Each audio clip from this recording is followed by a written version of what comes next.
before? Yes, sir, I have. So you know how good a city it is. I love Memphis. A lot of us do. And Memphis is a great city, great history. Civil Rights Museum might say something about slavery, but that was the history. It needs to be taught. Blues, Elvis. Beale Street. Beale Street, right. Barbecue. And people should come. It's not a China is America's most significant national security threat, isn't that correct? I would say so, sir. And you would agree with me that China wants to dominate the United States of America? I think that's largely their plan. And they want to dominate the world both militarily and economically, isn't that correct? I think so. And sir, you've been FBI Director for the last, 8 months? 7 months, yes. 7 months, and during that time, have you held any stock in any companies founded in China? I don't believe so. Well, you do own stock in a company known as Elite Depot, don't you? Which one, sorry? Elite Depot. You own stock. I think that's, I'll have to get back to you. I think it's a law firm and it's a company out of Singapore. Okay, well, no, the company out of Singapore, which is owned by Elite Depot, is the Shein Company, which was founded in China. Correct? That company operates out of... In 8 months, Director Patel has given us the facts. He's ended the weaponization at the FBI. He's taken bad guys off the streets, and he's saving taxpayers' money. But my guess is the Democrats won't focus on all that good news. They'll focus on politics. They'll stick with Comey and Clapper and Brennan and continue to try to undermine President Trump. With that, I yield to the ranking member for an opening statement. Thank you very much, Mr. Chairman, and welcome, Director Patel. You and I have not had the opportunity to meet, and alas, you failed to respond to the 8 oversight letters I've sent you over the last 7 months. So we do have a lot of questions piling up for you, but I want to start with a word of praise. The first FBI director was J. Edgar Hoover, who steadfastly refused to hire women, African Americans, and other minorities as agents. And although he was a closeted homosexual who lived in domestic partnership for decades with Clyde Tolson, he also participated in anti-gay crusades. He aggressively promoted what we would today call white Christian nationalism, and he would undoubtedly be turning over in his grave to see as one of his successors a first-generation Indian American and a proud Hindu. So I congratulate you on being a breakthrough in this sense and being a beneficiary of the civil rights movement that opened up the FBI and the federal workforce to lots of people who never would have been hired in its first decades. Alas, you share J. Edgar Hoover's dangerous obsession with blind loyalty over professionalism and effective public policy. For Hoover, it was blind loyalty to him in keeping his secrets. For you, it's blind loyalty to Donald Trump in keeping his secrets. During your confirmation, it was widely noted on all sides that your primary qualification was your unwavering loyalty to Trump. Unlike other directors, you had no work experience at the FBI, but you had made over 1,000 media and political appearances in support of Trump's campaign. Your Senate confirmation vote was 51-49, the closest in history, with your opponents warning you were not qualified and had no interest in actually developing the qualifications for the job. I hoped that they were wrong. Alas, they were not. While most other new FBI directors drew on their experience as FBI agents, you didn't have that. But you did write a picture book trilogy for children ages 5 and up based on your experience clashing with President Trump's political enemies. In your book, you describe your literary alter ego, Kash the Knight, as a wacky, easily bored wizard carrying out King Donald's vengeance by driving his enemies out of the kingdom. In the books, King Donald is besieged by the evil Hillary Queentown, but saved in the end by Kash. Then Kash goes on to catch mules who are stealing the 2020 election for the great King Donald from Sleepy Joe. And then in the third book, Kash takes down the Dragon of the Jalapenos, nicknamed the DOJ. Your supporters had hoped that you would graduate from imagining yourself a romantic fairy tale knight to actually running America's premier federal law enforcement agency.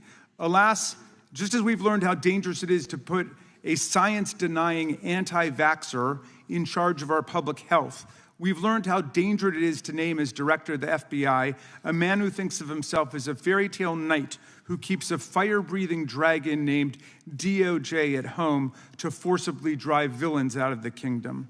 When Charlie Kirk was assassinated, while his killer was still on the loose, you decided you didn't need to be at FBI headquarters in Washington to work with your team while the chaotic manhunt unfolded. You spent your evening dining in a swanky Midtown Manhattan restaurant and tweeting out false information that the subject of the shooting was in custody, a statement you had to retract 1 hour later. Your performance was so disturbing that even the MAGA base was alarmed. Culture warrior Christopher Rufo, who just a few months ago sat in your chair as a Republican witness, observed that you performed terribly, and he called for your ouster. The FBI might be able to survive your delusions of grandeur and the explosively volatile temper that was on display yesterday in the Senate, but the intractable problem is that you are running the FBI not as a law enforcement agency charged with keeping the American people safe, but as a political enforcement agency working directly for the president's vengeance campaign. 7 months in, it's impossible to overstate the destruction, chaos, and demoralization you've brought to the FBI and its workforce and the resulting danger your actions have caused to our country. You've been systematically purging the FBI of its most experienced and qualified agents, division leaders, and experts in counterterror, counterintelligence, and cybersecurity, precisely the people who have the expertise you lack and which the FBI and the country need. They've been expelled from the ranks of the Bureau simply because they did their duty investigating crimes, including those committed by the mob that attacked the Capitol on January 6, 2021, and beat the hell out of more than 140 police officers, or simply because you suspected them of being insufficiently loyal to Donald Trump. You illegally sacked Brian Driscoll, the former acting director of the Bureau and a decorated counterterrorism expert who worked at the FBI for nearly 20 years. According to Driscoll, you told him your own job, quote, depended on the removal of agents who worked on the cases against the president, regardless of whether the agents chose to work on those cases or not. You added, quote, the FBI tried to put the president in jail, and he hasn't forgotten it. You forced out the leader of the Salt Lake City field office, Mehtab Saeed, just weeks before Charlie Kirk's assassination, depriving the FBI of an experienced counterterrorism expert described by her colleagues as absolutely the best and legendary. She would have led the FBI's manhunt had she not been fired. When Trump decided that rounding up immigrants with no criminal records was more important than preventing crimes like human trafficking of women and girls, drug dealing, terrorism, and fraud, you ordered the 25 largest field offices to divert thousands of agents away from chasing down violent criminals, sex traffickers, fraudsters, and scammers to carry out this immigration crackdown. Director Patel, you treated the men and women at FBI with disrespect and paranoia. You've assembled a roving band of freelancing henchmen within your office and charged them with conducting unauthorized investigations, targeting and harassing career FBI employees. Amazingly, you forced senior leadership to repeatedly take polygraph tests to prove their political loyalty and pushed out leaders who refused these demeaning exercises. And now we're seeing one very clear reason why you want to build a political FBI. The Epstein files. You want an FBI blindly loyal to Trump and to you as his enforcer so you can continue your cover-up of a massive international sex trafficking ring with more than 1,000 victims, betraying all of the survivors of the sexual violence. Before you got in this job, you called for full release of the Epstein files, telling podcaster Benny Johnson that the only reason the list was not released by DOJ and FBI was, quote, because of who's on that list. Upon your confirmation, you promised that, quote, there will be no cover-ups, no missing documents, no stone left unturned, and anyone from the prior or current Bureau who undermines this will be swiftly pursued. This spring, you ordered hundreds of agents to pore over all the Epstein files, but not to look for more clues about the money network or the network of human traffickers. You pulled these agents from their regular counterterrorism or drug trafficking duties to work around the clock, some of them sleeping at their desks, to conduct a frantic search to make sure Donald Trump's name and image were flagged and redacted wherever they appeared, whether an email, a text, a letter, an interview, a photograph, or a video. In May, Attorney General Bondi reportedly told Trump that his name had indeed appeared multiple times throughout the Epstein files. And not long thereafter, in July, you and the Attorney General released a memo claiming that, quote, no further disclosure would be appropriate or warranted. In a few short months, how did you go from being a crusader for accountability and transparency for the Epstein files to being a part of the conspiracy and cover-up? The answer is simple. You said it yourself, because of who's on that list. Donald Trump's relationship with Epstein over the years is well documented. A week ago, the Oversight Committee released Trump's disturbing birthday book, Note to Epstein, written over a drawing of a woman's naked body, referring to a, quote, wonderful secret. The Oversight Committee obtained the note from the Epstein estate, not from the FBI, raising questions again of whether the FBI has been withholding documents. While you're unleashing the FBI to cater to Trump's desire to shut down the Epstein inquiry, the first 9 months of the Trump presidency have seen a spate of political violence and domestic terror events. We saw deadly attacks on political figures on both the left and the right. The brutal assassination of Minnesota Democratic House Speaker Melissa Hortman and her husband, and the attempted murder of Democratic State Senator John Hoffman and his wife, who miraculously survived a combined 17 gunshots. We saw an arsonist set Pennsylvania Governor Josh Shapiro's residence on fire. And of course, last week, we saw the horrific, cold-blooded assassination of Charlie Kirk in Utah that has shaken the nation. 1 minute after Charlie Kirk was shot in the neck, a 16-year-old shooter in Evergreen, Colorado, radicalized by white supremacist ideology online, opened fire and critically wounded 2 other students at Evergreen High School. We've seen lethal anti-Semitic violence, including the murder of 2 young Israeli embassy staffers just blocks from the Capitol, and then in the attack on a gathering of Jewish people in support of hostages held in Gaza in Boulder in June. We've seen continued mass shootings at schools, like the domestic terror incident at a Catholic school in Minneapolis last month, which killed 2 children and wounded 18 others. And in August, a man fired more than 500 bullets at the Centers for Disease Control and Prevention, killing a police officer who was a Marine veteran and a father.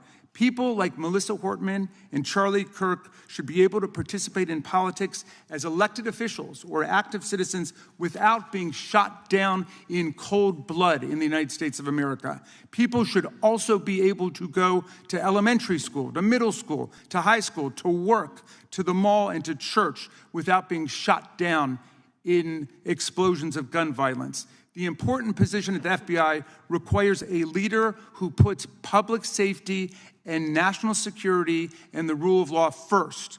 I'm afraid, Director Patel, you've given us reason to believe you've used the powers of the FBI to serve Donald Trump and his agenda of partisan retribution. You've broken your promise not to do that. You've betrayed Jeffrey Epstein's victims and survivors. You've turned your back on the career law enforcement officers of the FBI, and as a result, you've left all of us less safe than before. Mr. Chairman, I yield back.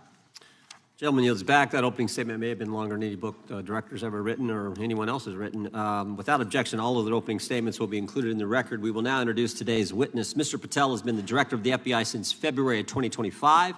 He previously served as chief of staff at the Department of Defense, deputy director of national intelligence with the National Security Council, and also as a congressional staffer, as a federal prosecutor, where he focused on national security cases, and he also worked as a public defender in the state of Florida. We welcome our witness, appreciate his work, and thank him for appearing here today. We will begin by swearing you in. Director, would you please stand, raise your right hand. Do you swear or affirm under penalty of perjury that the testimony you're about to give is true and correct to the best of your knowledge, information, and belief, so help you God?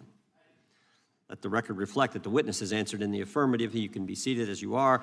You know, you've been through this yesterday. Did a fine job. Please know that your written testimony will be entered into the record in its entirety. Accordingly, we ask that you summarize your testimony. Director, you may begin. Good morning, Mr. Chairman, Ranking Member Raskin, and members of the committee. I want to begin today by discussing the appalling assassination of Charlie Kirk. It's important for this FBI to be transparent without jeopardizing our investigations, so a little bit of the timeline is important. Charlie Kirk was unfortunately assassinated on September 10th. We immediately, the next day, released images early in the day in local time in Utah to start the public partnership in our manhunt for the assassin and culprits. At approximately 5 p.m. local time, I arrived on the ground and walked the crime scene myself, and we flew multiple FBI assets in and out to process DNA simultaneously while bringing in evidence response technicians, hostage rescue teams, and other experts to assist state and local law enforcement with their investigation. At 8 p.m. local on September 11th, the FBI collected and populated and promulgated at a press conference a video of the suspect on the grounds. We also released enhanced images. Due to that release that I directed and ordered, the suspect involved was apprehended and in custody at 10 p.m. local time. That's less than 2 hours after we did the video release and the photo release. So within 33 hours, that individual suspect was in custody. And his family, who has since been interrogated, specifically stated to FBI interrogators that because of the video that the FBI released at my direction and because of the photographs that they released, they identified their son, they confronted their son when he swung by their home, and that's what led to his apprehension. We are still, the FBI has that investigation ongoing, and it continues to be ongoing, and I want to thank the state of Utah and the state and local authorities there. And I also want to thank the Attorney General and President Trump for directing resources to allow us to conduct that investigation as we have. Under this administration, the FBI has arrested more than 23,000 violent criminals. 23,000 in 7 months. That's twice as many year to date last year. We've taken over 6,000 firearms off the streets. 6,000 guns are no longer in the hands of criminals in 7 months. We've identified and found and located 4,700 child victims. That is a 35% increase year to date last year. We have arrested 1,500 child predators. That is a 10% increase year to date last year in just 7 months. We've assisted our partners with countless counterterrorism operations around the world. We've captured, at the FBI, 4 of the most top 10 wanted fugitives in the world in 7 months. To put that in perspective, that's as many as my predecessor nabbed in the entirety of the Biden administration. We got 4, we got more coming. On top of that, in 2 weeks, thanks to the help of the CIA, we collected and captured one of the individuals responsible for the horrific Abbey Gate bombing that led to the murder of 13 service members. We did that in 2 weeks. They didn't do it in the 4 years of the entire prior administration. Nationwide, we've been executing our Operation Summer Heat, the FBI's national focus on targeting violent crime based on intelligence-driven operations. Ask the citizens of Seattle, Miami, Memphis, Charlotte, Chicago, New Orleans, to specifically highlight New Orleans and Nashville. There has been a 250% increase in violent crime arrests in those cities alone and other mid-major cities that I've just listed. In just a few short months, we have already unleashed 1,000 FBI personnel across this country. Every single state across this country is getting a plus-up. This is a fiction that the FBI is short or that we are compromising the men and women in the field. They do not need to be in Washington, D.C., so we're sending them into the field to each and every one of your states. Because of that, crime is at an all-time low. We had to do it because of the explosion of crime. And maybe the most important stat for Americans to realize, in just 7 months, we are on track to produce the lowest murder rate in modern U.S. history by double digits. Those are results not of mine. Those are results of the men and women of the FBI. If you want to criticize me, bring it on, but do not attack the brave leaders in the field. We are also working 24/7, 365 on the opioid epidemic that is killing more than hundreds of thousands of people a year. We have seized 1,600 kilograms of fentanyl off the streets so far in 7 months. Year-to-date, 25% increase. To put that in perspective, that's enough to kill a third of the American population, 120 million Americans. 100,000 kilograms of cocaine and meth gone off the streets.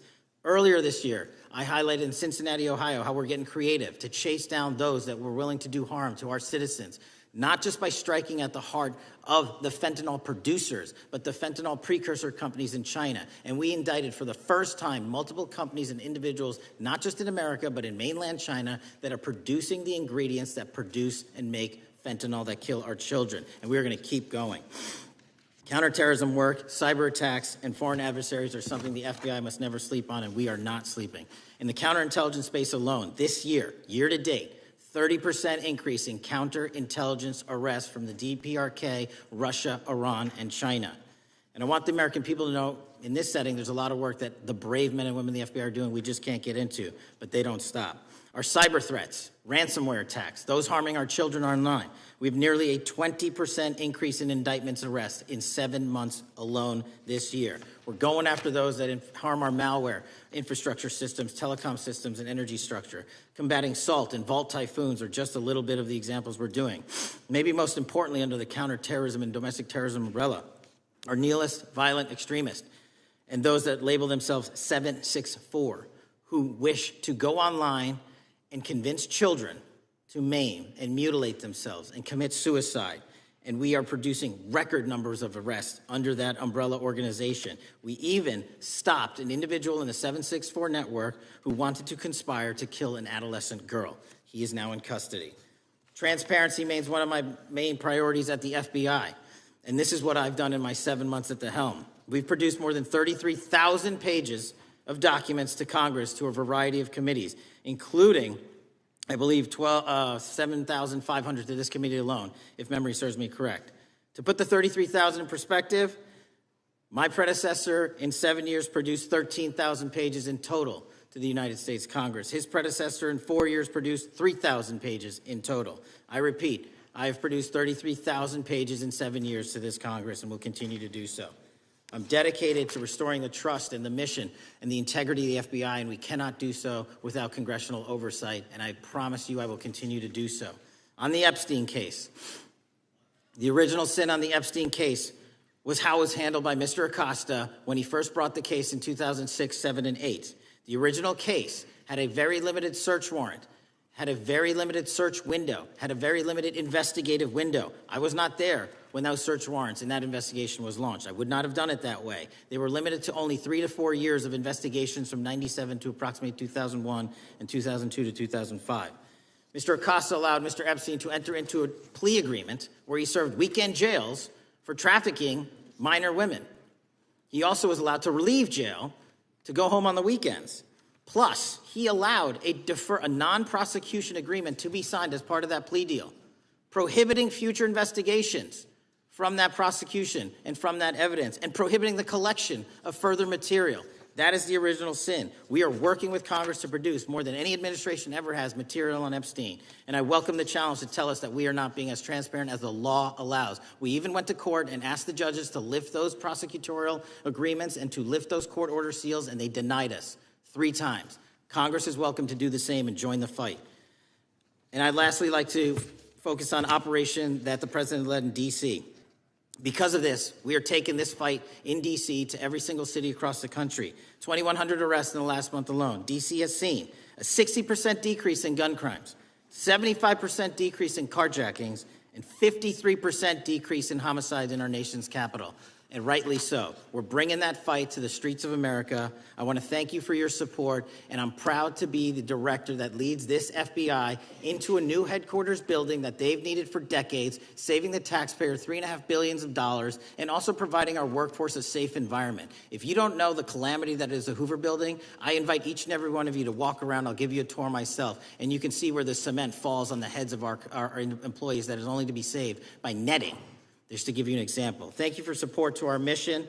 And I do want to highlight one thing about D.C.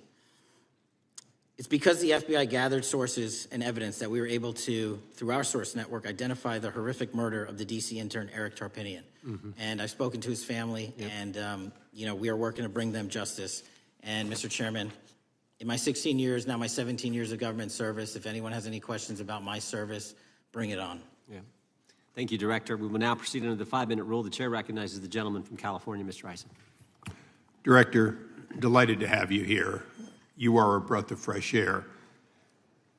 As you outlined, and I won't repeat it, the accomplishments, you did so with the same resources as your predecessor, roughly. Is that correct? I believe so, yes.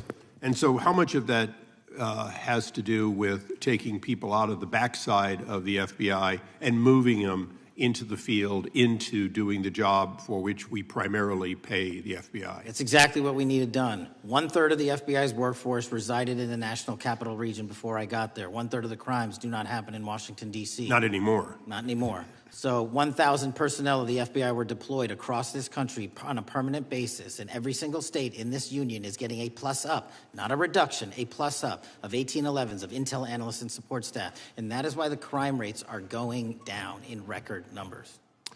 Thank you for doing that, and it's perhaps the hardest thing for a bureaucrat to do is to lower the head count around them that support them, and I appreciate your willingness to do it different than your predecessor. A lot of what you covered earlier was the find, the discovery, and then the prosecution that is done by the DOJ. But I want to talk a little bit about the prevent side. On the Charlie assassination, sir? No, on all of these. Okay. Okay, for example, and I'll bring it up before the Democrats bring it up, January 6th.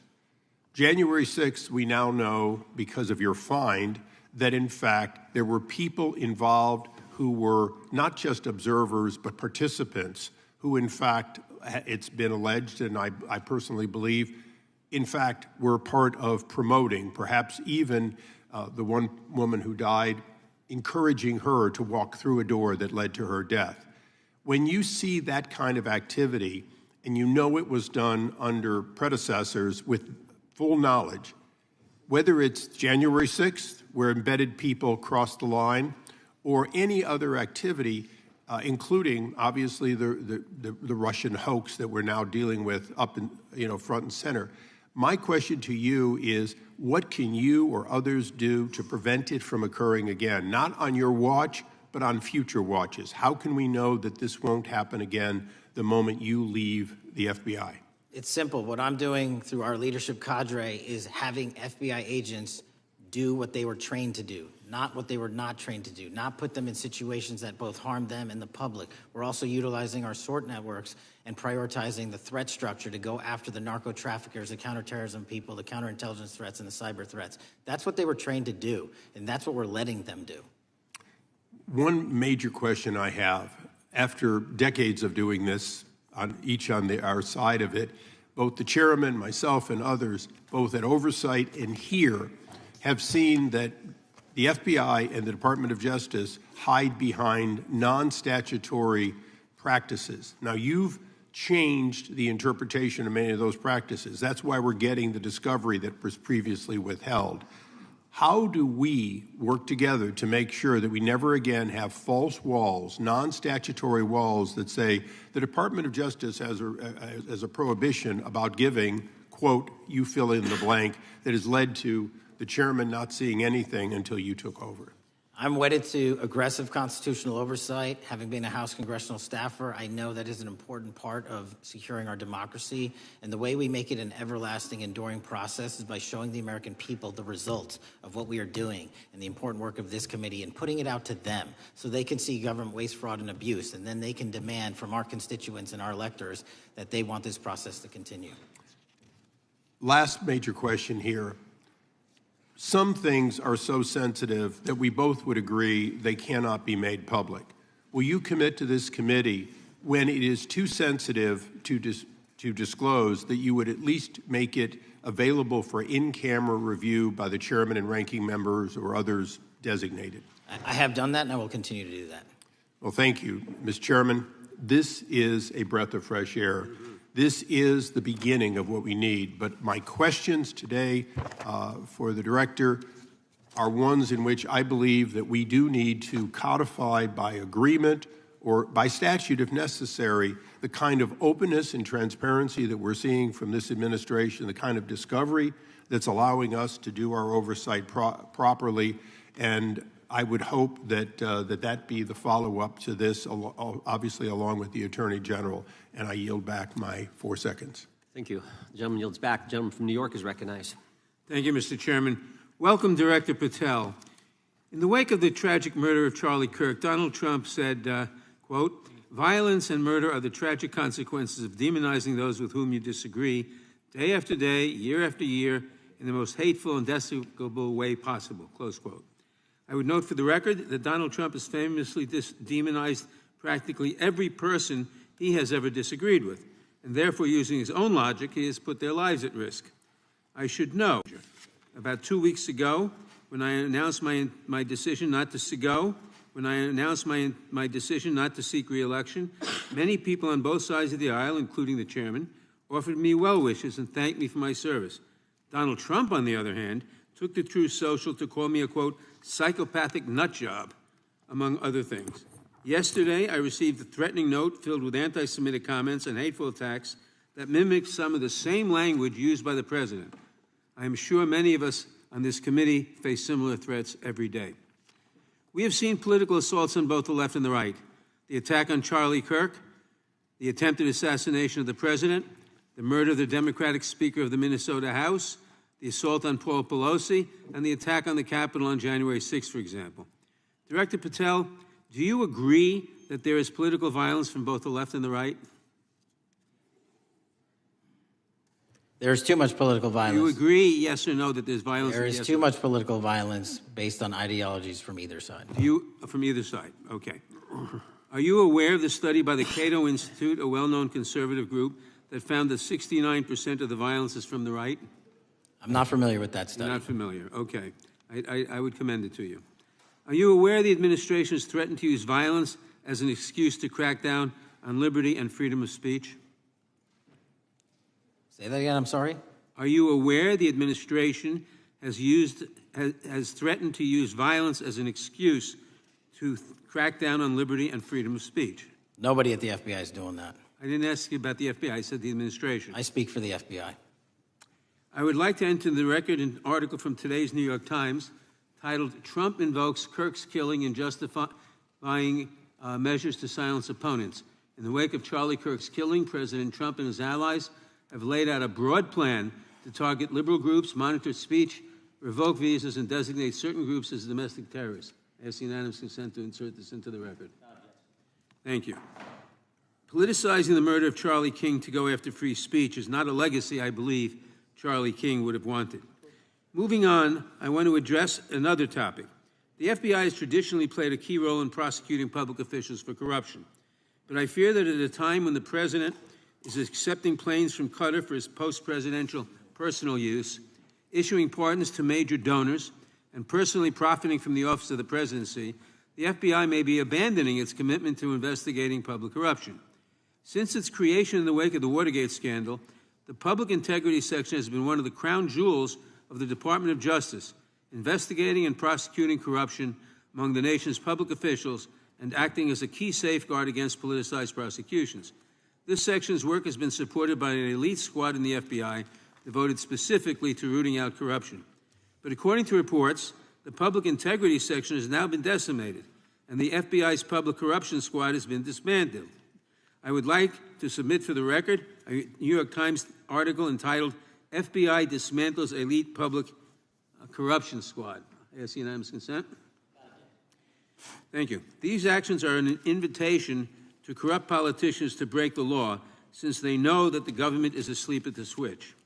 Last month, Senator Warren and I, along with dozens of other members of Congress, wrote to you and Attorney General Bondi expressing grave concern over your decision to effectively legalize corruption and to politicize prosecutorial decisions. And he asks unanimous consent to enter this letter into the record. Thank you. I don't have time today to walk through all your questions, all of our questions and concerns, but will you commit to answering this letter in short order so that we can understand what factors led to this decision and how it has impacted the ability to hold corrupt officials accountable?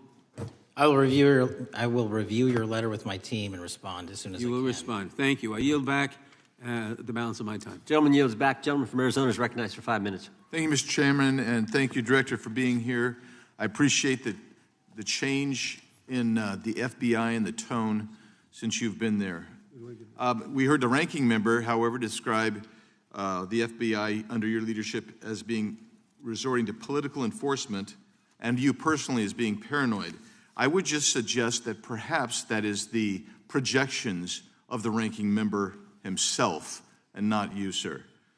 I want to refer to something that was said yesterday in yesterday's hearing by Senator Grassley.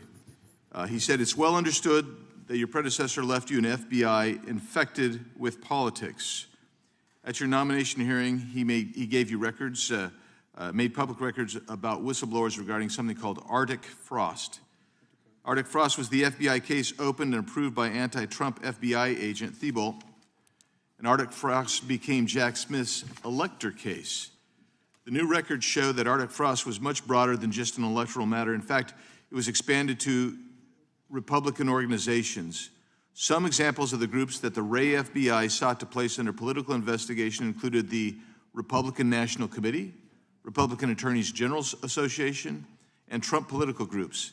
In total, 92 Republican targets, including Republican groups, Republican-linked individuals, were placed under the investigative scope of Arctic Frost. On that political list for investigation was one of Charlie Kirk's groups, Turning Point USA. In other words, Arctic Frost wasn't just a case to politically investigate Trump. It was the vehicle by which partisan FBI agents and DOJ prosecutors could achieve their partisan ends and improperly investigate the entire Republican political apparatus. I'd ask that, Mr. Chairman, that document be administered. Without objection. So, I know that this may be under current investigation, but I wish to ask specific questions about this for just a moment. What search tools were used in Arctic Frost to view private communications of targets? I believe the traditional search tools, search warrants, lawful service of process, and the tools that the FBI has in our infrastructure systems, cybersecurity systems, and counterintelligence systems. But generally speaking, if I may, I want to use this to highlight the fact that I'm continuing my promise to work with Congress to produce documents simultaneously and also conduct ongoing investigations. I'm giving you as much as I can, and I'll give you more when I can. Thank you. Another question regarding that is, were there any directives from the Biden White House concerning the Arctic Frost investigation? Were there any directives or communications from the Biden White House itself concerning the Arctic Frost investigation? I'll just rely on what was turned over to date, sir. Okay. So I want to add here, the search warrants that were used included the seizing of a U.S. member of Congress, his phone. I think we all know who that was and how that was taken away and used for political purposes, Mr. Chairman, Mr. Director. So we'll leave that for a second, and let's go over to the Charlie Kirk case for just a second. Let's emphasize this. How many hours did it take from the assassination to the arrest of the assassin, Mr. Director? 33. That seems pretty swift, and it was because of the actual release of videos and photographs that you directed to be released, sir. That's correct, and to put it in perspective, the Boston bomber took 5 days and Luigi Mangione took 5 days. Was the platform Discord forthright from the start with law enforcement about the shooter's communications on its platform? Discord, the platform ownership, has been working with our lawful process, and we are obtaining materials from them on a rolling basis. Thank you. And I want to get back here to Arctic Frost for just a second, Mr. Chairman. I'd like the unclassified document from the FBI released to be admitted to the record. Without objection. And a document from the Economic Times also to be admitted to the record. Without objection. So I'm going to give you the last 30 seconds. We could go on about the Epstein case. I've got a bunch about that, but I'm just going to let you, if you wish to respond to either of the too vitriolic questioning or statement from the Democrats.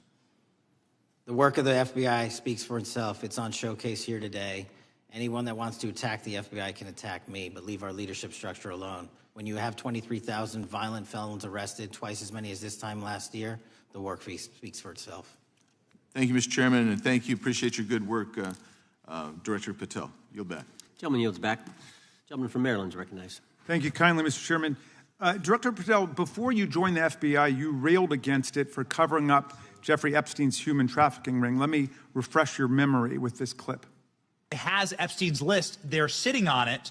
That doesn't seem like something you should do. You're protecting the world's foremost predator. That seems like an evil thing to do, regardless of who may be embarrassed in the release of that list. Why is the FBI protecting the greatest pederast, the largest scale pederast in human history?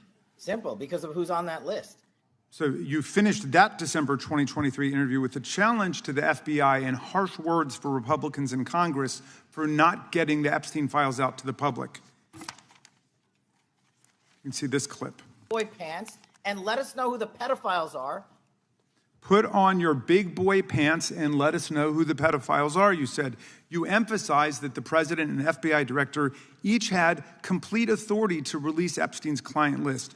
You said Epstein's black book is under the, quote, direct control of the director of the FBI. Look at this clip. This is way off the topic, but who has Jeffrey Epstein's Black book? black book? FBI. But who? That is, I mean, there's... Oh, that's under direct control of the director of the FBI. All right, so you were sworn in as director more than 200 days ago. Now the black book is under your direct control. So why haven't you released the names of Epstein's co-conspirators in the rape and sex trafficking of young women and girls? The Rolodex, which is what everybody colloquially refers to as the Black Book, has been released. Oh, no, you're talking about what the journalist got 5 years ago? No, that's not what we're talking about. We're talking about what you were talking about there, That's the Black exactly Book what I under was the direct control of the FBI director. We have released more material than anyone else before. The Biden administration, Obama administration had the exact opportunities to release this material, and they never did. And if you are selling the men and women of the FBI, Why we're have not you going after changed your child position? predators. Hang on, you said we're not going after child predators. 1,500 child predators arrested this year, 35% increase. I'll reclaim my time. 4,700 child victims Mr. Chairman, I'm going to found. reclaim my time if you could instruct the witness. Why have you changed your position? There you were saying it's under the direct control of the FBI director and all of it should be released. Why have you changed your Everything position? that has been lawfully permitted to be released has been released. And as I told you, Really? the investigation was limited. And let me make something crystal clear. I never said Jeffrey Epstein didn't traffic other people, other women, and they're not other victims. This is the investigation we were given from 2006, 7, and 8, and the search warrants from 2006, 7, and 8. That's what we're working with. Well, wait, have you released all of the stuff that the FBI has seized from Epstein's house? The computers, the emails, the file cabinets, the documents? What about the financial records? Have you released all of that? Everything the court has allowed us to Which release. court are you talking about? 3 separate federal courts have come in and said... We're talking about the evidence you've got. It's got nothing to do with what those courts have. Do you have any idea how the law works? Do you want me to break the law in a federal judge's order? No, I want you to follow your own word, Director Patel. You said up there it was under the direct control of the FBI director. He had the black book. Everything I have direct control over, we have gone to court. You haven't. Complete your sentence. Everything you have direct control over, you said. Have gone to court, and everything we have direct control Patel, over. Complete your sentence. You said everything. Release. We're releasing. He'd like to complete his answer. You began the sentence, everything you have direct control over, and then you stopped that sentence. You've released everything that you have direct control over? And I have direct control over and can lawfully release. If you're not familiar with the court orders, that's not my fault. Oh, I'm perfectly, look at them. I'm perfectly familiar court. with them. But how did we prosecute Ghislaine Maxwell? She was prosecuted with the investigatory material that was collected from 2001 and 2005. Because of the non-prosecution agreements and the court orders on the investigations and search warrants, we were not able to develop new information. And oh, by the way, Jeffrey Epstein was out for 12 years, and the Obama and Biden administration did nothing to look at his work, his pedophile network. If you want to blame me, that's fine. But now you're blaming the men and women who conducted this great search. Stop that. I'm not blaming anybody other than you. You're not keeping your word. You said that you would release all of the materials under your direct control. Has anyone released more information on Epstein than I have? Has anyone? Much did more. Comey? Did Wray? Much Did more. they? Excuse me. Much more has come out in the days since the American people in Congress have been demanding it, but it's coming out in dribs and drabs. Why don't you just release the entire file as you promised to do? I literally just told you, there are multiple federal court orders. I'm not going to break the law to satisfy your curiosity. You didn't join us when we filed court to release the court orders. You could have. You have lawyers. You could have shown up. You didn't do that. That's a tiny fraction of the material we're talking That is about. not. It is a tiny fraction. How do you know that? Have you seen everything? It's all misdirected. How do you know The time that? of the gentleman has expired. The gentleman from California is recognized. Well, thank you, Mr. Director. Just to be clear, how many of the Epstein files were released in the 4 years of the Biden administration? 0. And how many have you released?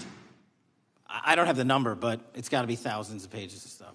I was going to ask you to begin whether Americans are safer today than they were 9 months ago, but you cited dramatic increases in criminal arrests since you've taken office, a dramatic decrease in crime that's resulted. Who would have thought that taking criminals off the streets would reduce the crime rate? But somehow we have stumbled upon that new truth.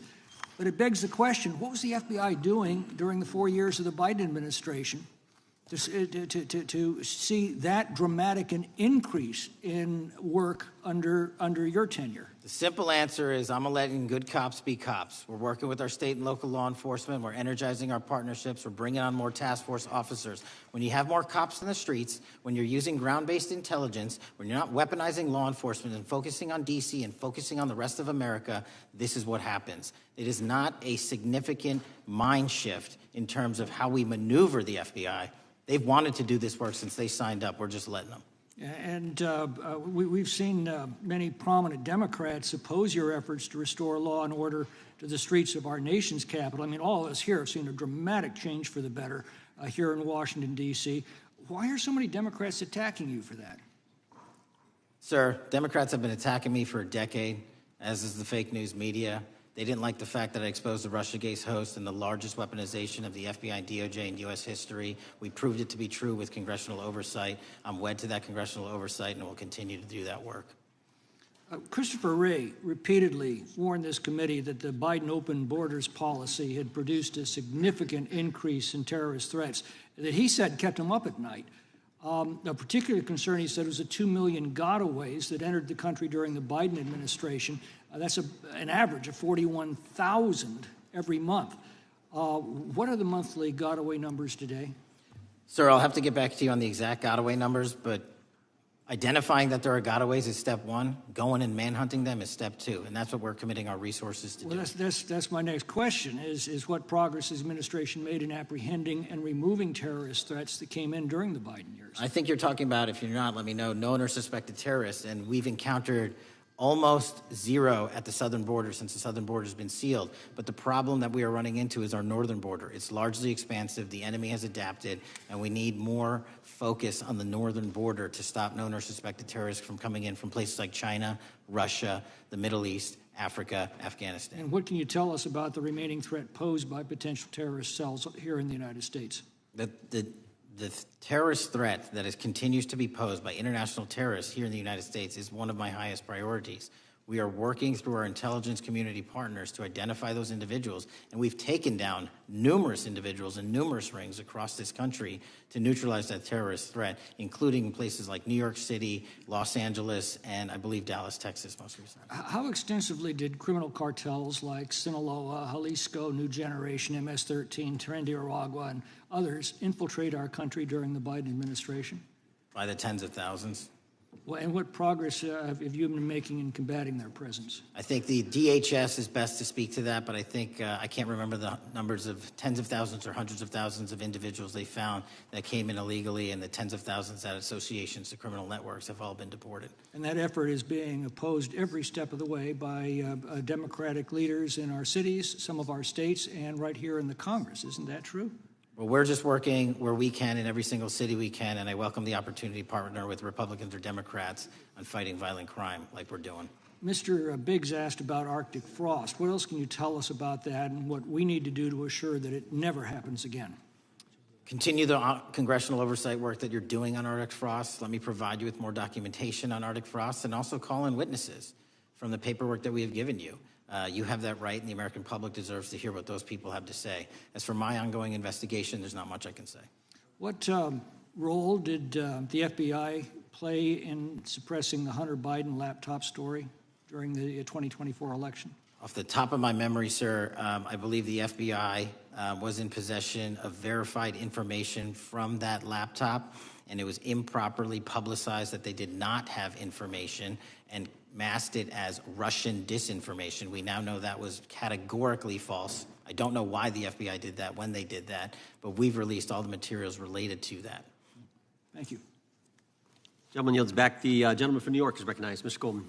Mr. Patel, does Donald Trump appear anywhere in the Epstein files? I'm sorry, could you say that again? It's not a complicated question. Does Donald Trump appear anywhere in the Epstein files? I didn't say it was a complicated question. I just didn't hear you, so my apologies. We have released where President Trump's name's in the Epstein files and everybody else, and all credible information that we are legally allowed to release has been released. All right, so let's go through that. You're referring to court orders that prohibit you from releasing grand jury testimony under Rule 6E. Is that what you're referring to when you say as the law allows? That's a piece of it. Really? What other evidence do those three court orders you cited prohibit from being released?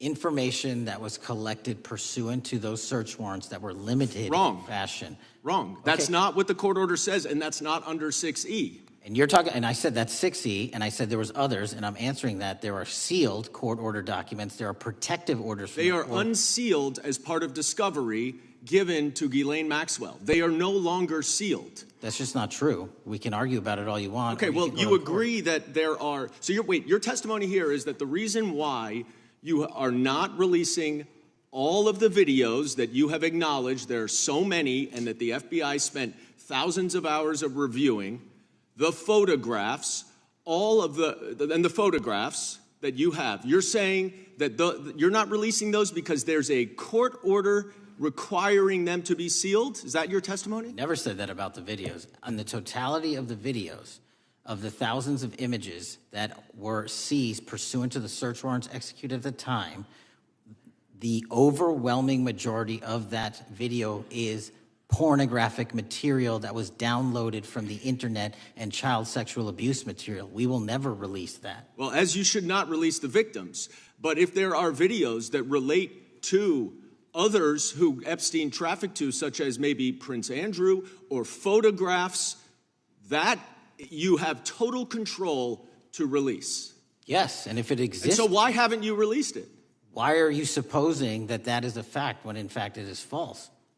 Are you saying that... You're saying that none of the videos relate to anything relevant to the Jeffrey Epstein trafficking ring? Every single video that we have collected pursuant to the prior search warrants has been examined for the last 10 years. And every single video has been utilized for whatever prosecutions were able to be legally brought. I'm not asking about prosecutions. I'm asking about why you aren't releasing the full Epstein files, including the names of people who were involved in the sex ring that you promised to do before you became FBI director. I just told you, I'm not going to release downloaded porn of I'm children not asking on the about internet. that. Fine. I'm asking about all the other files. What other videos? Tell me.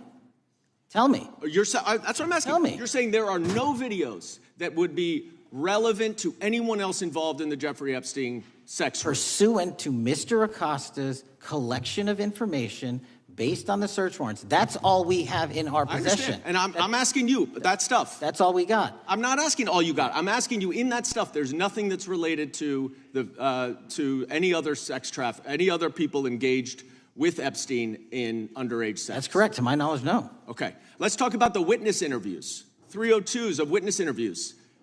Those are not subject to the court order.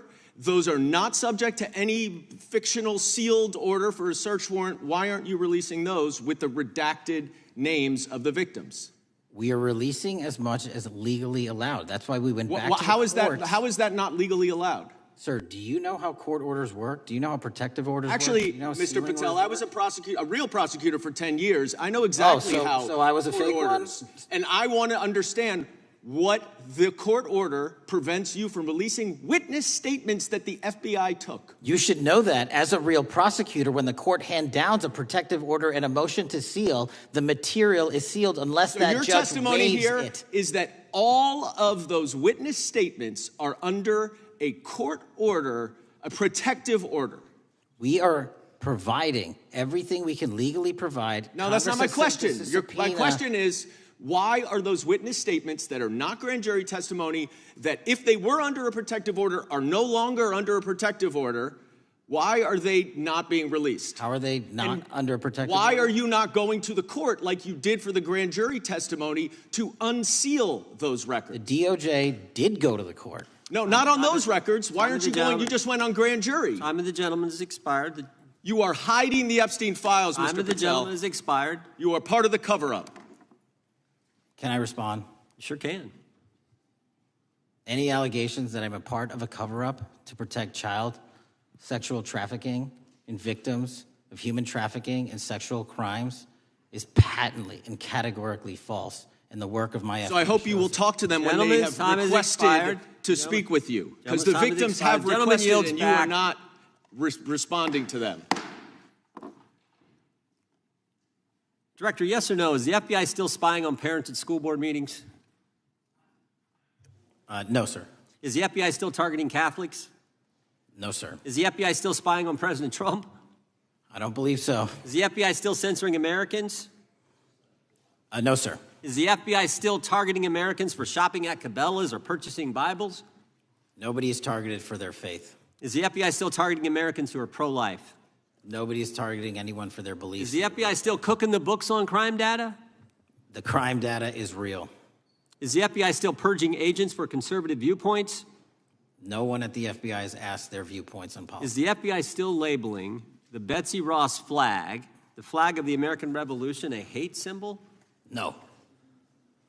Well, maybe that's why you've been able to, what was the number? 23,000 bad guys you've arrested, a huge increase from the same time period in the previous administration. I think you said 1,400 predators, 4,000 children rescued. Were those the facts? 4,700, 35% increase on children rescued. Yeah. And you got the guy that, Abbey Gate? We got the Abbey Gate guy. We had a guy from the 4th District of Ohio who lost his life there serving our country. We appreciate that. Maybe when you're not focused on politics, you can actually do what the FBI is supposed to do. Go get the bad guys, right? That's what the men and women of the FBI do. Director, did John Brennan lie to Congress? Let me just read a couple things, actually, before you answer that.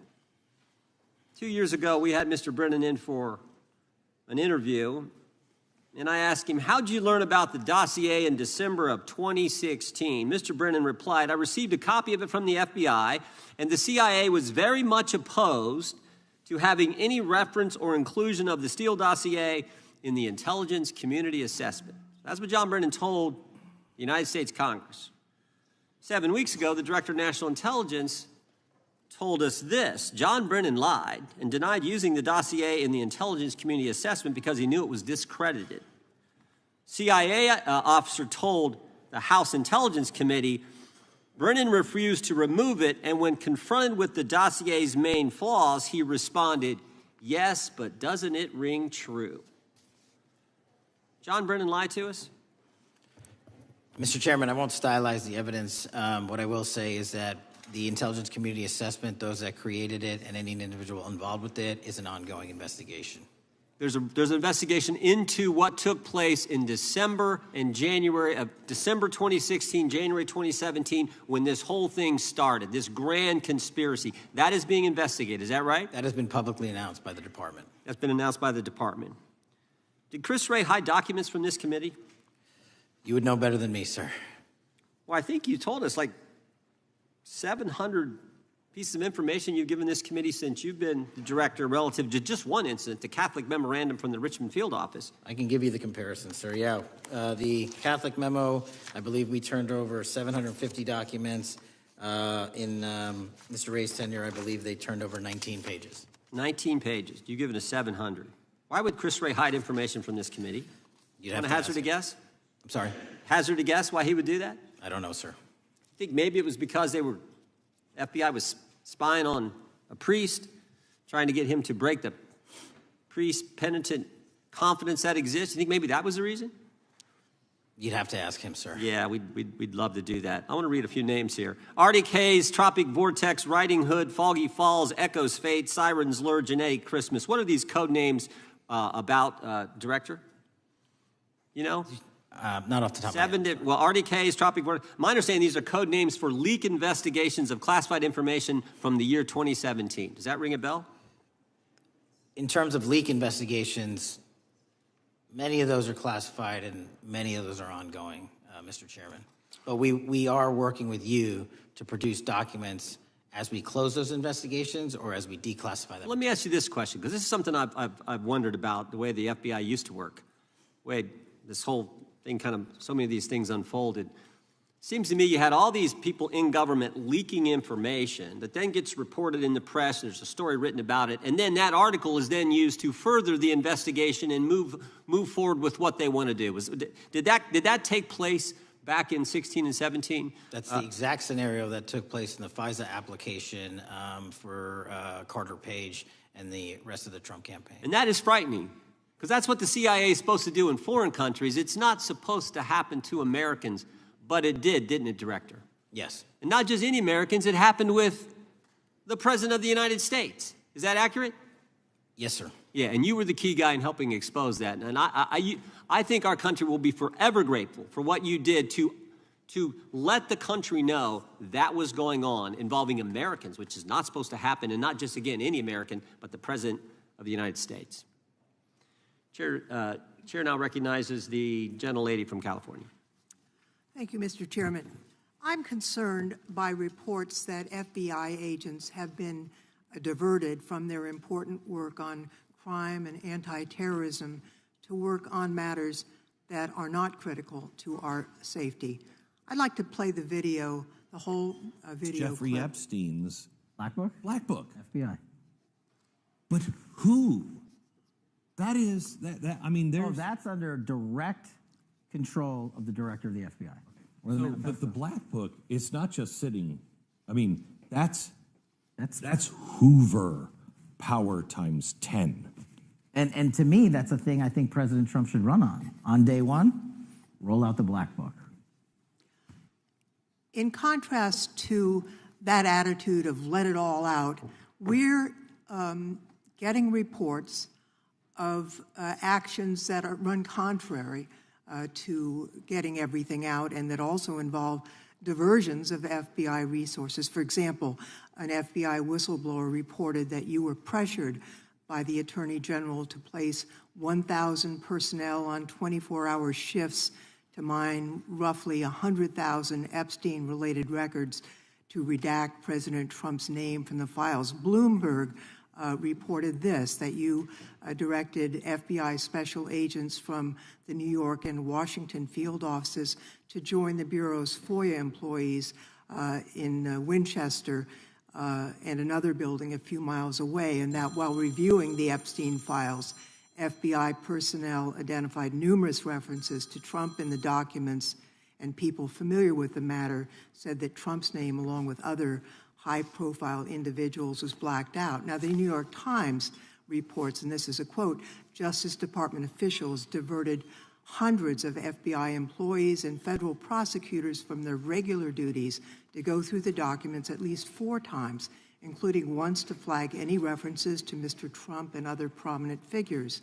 Details of the review were based on accounts by 3 former FBI and Justice Department officials who spoke on condition of anonymity because of fears of retaliation, and further that the FBI finished, after they finished its review of the files and materials, was sent to a team of Justice Department lawyers who double-checked the FBI's redactions and, quote, were instructed to flag any mentions of Mr. Trump and other celebrities. Now, I have 3 questions for you, Mr. Patel, about this. First, how many times did President Trump's name appear in the Epstein files? Was it more than 100, more than 1,000? Were the agents who were pulled from their duties to redact the president's name from the Epstein files working on criminal cases or national security cases or child sex trafficking cases? And are the number of agents that have been reported diverted for these purposes, is that accurate? No. No what? You asked if it was accurate. I said it wasn't. So you're saying that none of this happened? No, I'm saying it was inaccurate. Okay. How many times did President Numps appear in the Epstein files? More than 100? More than 1,000? No, and what we've been able to release is what we've been legally able to release, and that has No, been that's not the provided to question. public. I asked you, how many times did the president's name appear? I don't know. It's your testimony. You do not know that answer. The number of times? No. Could you tell us how many agents were diverted for this task and what they were working on? When you say diverted, you make it seem as if agents were pulled off what they do all the time. Agents at the FBI masterfully do double duty and triple duty. And because of the public's interest in this case, we flexed resources to make sure that we could answer the public's signal demand. So do you want us to look through the material and provide it to you, or you do not want us to do that? So it's Which one is it? it's your testimony that no one was diverted from a criminal matter, that this was a top priority to go through this material to look for Mr. Trump's name. Is that your testimony? That's the highest priority for the FBI? What's one of the most impressive things about the FBI leadership and the careers that are in place is that they make the decisions on who to send where on priorities and make sure the mission needs are not hurt. And that's what happened here. It's shocking to me that the FBI would think that erasing Mr. Trump's name from the Epstein files is a high priority when we have crime, we have national security threats, we have terrorism threats, we have murders such as that occurred, unfortunately, with Mr. Kirk. It's shocking to hear that that's your highest priority. And with that, Mr. Chairman, I yield back. That's literally not what I said. Gentleman yields back. Gentleman from Wisconsin is recognized. Director, is President Trump implicated in any wrongdoing related to Jeffrey Epstein? Based on the entirety of the evidence that we have, absolutely not. The president is not implicated. Correct. Thank you. I want to talk a little bit about China's malign influence here in America. And, we've seen spy balloons traverse the United States. We've seen police stations in communities around America. And sitting in the chair you're in just 2 years ago, there was a sheriff from Cochise County, Arizona, Mark Daniels, that was here, who said that the exponential increase in the amount of fentanyl that is coming into America is directly related to the open borders policies of the previous administration. Do you agree with Sheriff Daniels' characterization? In large part, yes. So since you've been director, has there been a reduction with, we've talked about how the border is largely secure now, right? The southern border, yes, sir. The southern border is largely secure. Has there been a concomitant reduction or a reduction in the amount of fentanyl that is coming into America? There has been a massive reduction to the tune of, we have seized more than 25% year-to-date this year than the prior year, and that's enough fentanyl to kill 120 million Americans. Does China play a role in this fentanyl that's coming to America? As I stated in my opening, sir, what they do and the companies in China, mainland China, do is produce the precursors and the cutting agents that they ship overseas through various countries into the Mexican drug cartels who produce it. So they basically are the cooks in terms of the ingredients. Tell us, what is the FBI doing to stop China from delivering death to America? So for the first time in a decade, I actually reached out to my counterpart at the Ministry of Public Security. No one at the FBI had done so.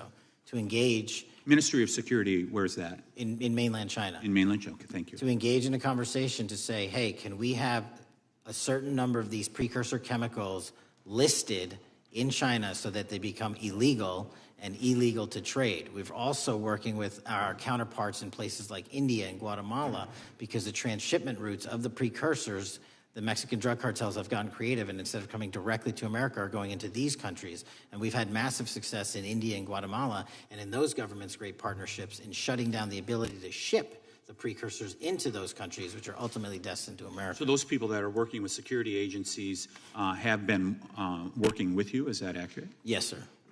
So I want to turn to a couple cases that are at the University of Michigan, where Chinese nationals, on behalf of the Chinese government, smuggled in illicit biological materials, stuff that can harm our agricultural industry. What actions are you taking as we see repeated stories of Chinese nationals doing this in the United States? So just that, sir. In this calendar year alone, as I was mentioning, our counterintelligence operations and cases brought against the Chinese are up by, I think, something like 40%. And specifically, the cases in Michigan show two threat streams, not just against our agricultural industry, which is a threat to national security, but they were also bringing in chemical agents and mushrooms, I'm not the exact expert, that would have ultimately hurt our population. We arrested and charged all of those individuals, and we are aggressively going after them in every single state because they weren't doing it in Michigan alone. Should research universities across the United States be doing a thorough job of vetting Chinese nationals that are coming to their universities? They should. Turning to spying in America, you know, we heard the stories about Senator Dianne Feinstein's driver, who was a Chinese spy. We're familiar with Linda's son, who worked in Governor Hochul's office, Christine Fang in California. What are you doing to find these people who are Chinese spies that are trying to burrow themselves into the politics of America? Because we know it's happening, right? Yes, it is. And what our counterintelligence unit is doing is aggressively seeking the intelligence into where these individuals are working. Then we are utilizing our operational authorities to go in and investigate them either through our human source networks and collecting information through lawful process, online search warrants and data so that we can bring proper arrest charges and publicize to the world what they're doing here. And just because we've caught a few doesn't mean we've caught everybody. We've got a lot more to go. I get one more quick question in.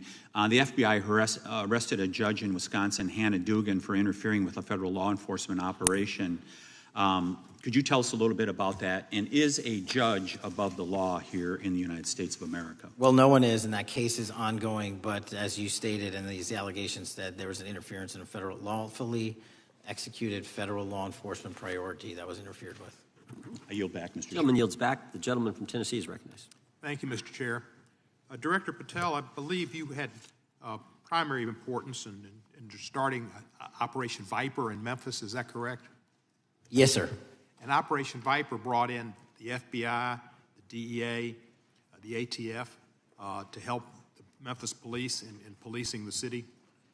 That'll be phase two, sir. Phase one was FBI and local law enforcement in Memphis for the last few months. Okay.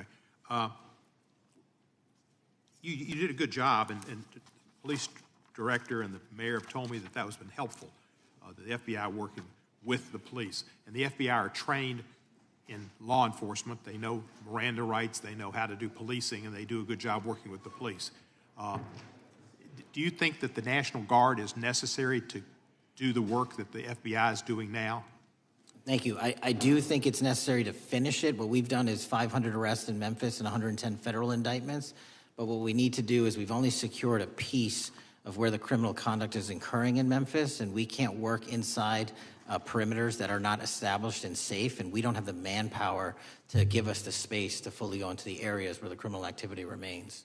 Well, are you suggesting that the National Guard is going to go into the more heavily crime areas? They're going to establish, like they did in Washington, D.C., perimeters where local law enforcement and the FBI, DEA, ATF, and U.S. Marshals can go into. We can't be going into all these areas knowing that they're extremely volatile and jeopardizing the safety of our agents.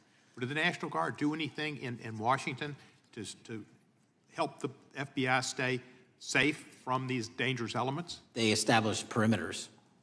Established perimeter, and the criminals knew about it, so they...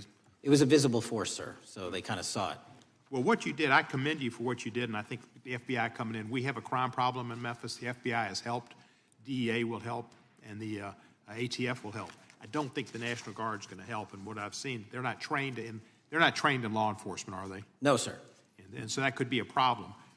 Who will direct the National Guard in Memphis? Will it be? Will they have control over your agents? No, sir, they won't. Who will have control over your agents? You? Well, the SAC and then ultimately the chain of command up to Washington, D.C. will control the FBI, but there's a task force that was put together that is going to be led by an interagency. The heads of U.S. Marshals, DEA, and FBI will be working together with DHS collectively on this. Have you visited Memphis before? Yes, sir, I have. So you know how good a city it is. I love Memphis. A lot of us do. And Memphis is a great city, great history, civil rights museum. Might say something about slavery, but that was the history. Needs to be taught. Blues, Elvis. Beale Street. Beale Street, right. Barbecue. And people should come. It's not a troubled city. We've got some crime, but it's not a troubled city. We're not troubled, and we love our city. And we hope that the National Guard doesn't come in and cause people to have questions about Memphis, because it's a city they should visit. Let me ask you this about, you said that the homicide rates are coming down to an all-time low? In modern recorded U.S. history, yes, When sir. does modern recorded history start? I think the FBI, and I'll get back to you on this, has stats on that going back about 30 years, sir. Okay, I was thinking back to Ozzie and Harriet, and I didn't think you could beat Ozzie and Harriet's time. Secondly, you mentioned the Epstein case. Did any of the women that were victims, and they came up here and had a press conference and all, did any of them contact your office and ask to give information? To my knowledge, no, sir. If they did, let me ask you first, is there a statute of limitations on sex crimes like that, with sex with a minor, rape? The DOJ is the expert, but I do not believe there's a statute on that, limitations on that. So if there's not a statute of limitations, should you not be interviewing those people who know who raped them and the names and the places and give you that information? That seems like that's a treasure trove of information, and it's a serious, serious, serious number of crimes. Sir, I couldn't agree with you more. We've been very public about asking individuals to come forward with new information, and we would run out every single lead on that. Well, I'm sure the women will come forward, especially today, to be sure that they will get an opportunity, because that seems like something we ought to do.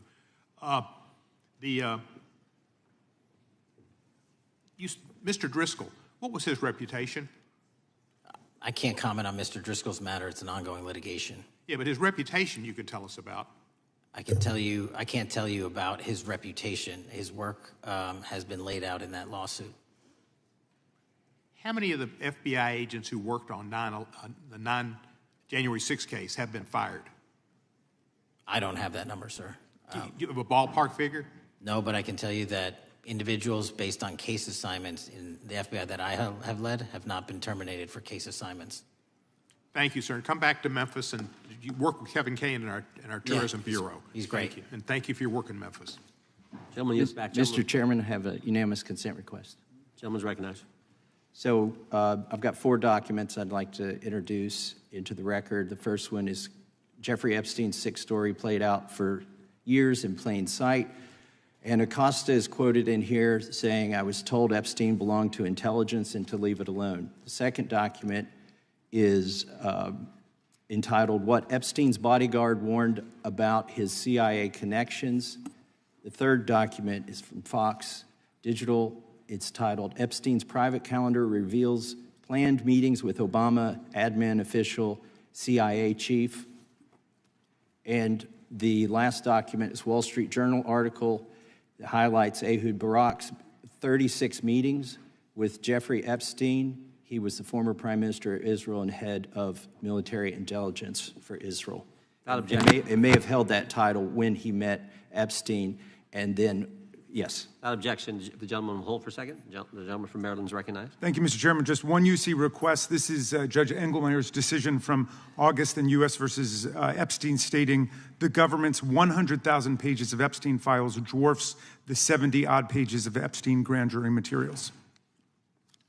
Without objection, the gentleman from Kentucky is recognized for 5 minutes. Thank you, Mr. Chairman. Director Patel, I watched some of your Senate hearing yesterday when Senator Kennedy asked you, "You've seen most of the files. Who, if anyone, did Epstein traffic these women to besides himself?" You replied, according to the transcript, "There is no credible information that he trafficked them to anyone else." You also said somewhere in the hearing and here today that the problem is that the case files are constrained by limited search warrants from 2006 to 2007, and that the non-prosecution agreement hamstrung future investigations. Those constraints only apply to the Southern District of Florida. They do not apply to the Southern District of New York, the location of the 2019 sex trafficking indictment, which produced many things, including a series of FD 302 documents. According to victims who cooperated with the FBI in that investigation, these documents in FBI possession, your possession, detail at least 20 men, including Mr. Jess Staley, CEO of Barclays Bank, who Jeffrey Epstein trafficked victims to, victims including minors, such as Virginia Roberts Giuffre, may she rest in peace. That list also includes at least 19 other individuals, one Hollywood producer worth a few $100 million, one royal prince, one high-profile individual in the music industry, one very prominent banker, one high-profile government official, one high-profile former politician, one owner of a car company in Italy, one rock star, one magician, at least 6 billionaires, including a billionaire from Canada. We know these people exist in the FBI files, the files that you control. I don't know exactly who they are, but the FBI does. Have you launched any investigations into any of these people, and have you seen these 302 documents?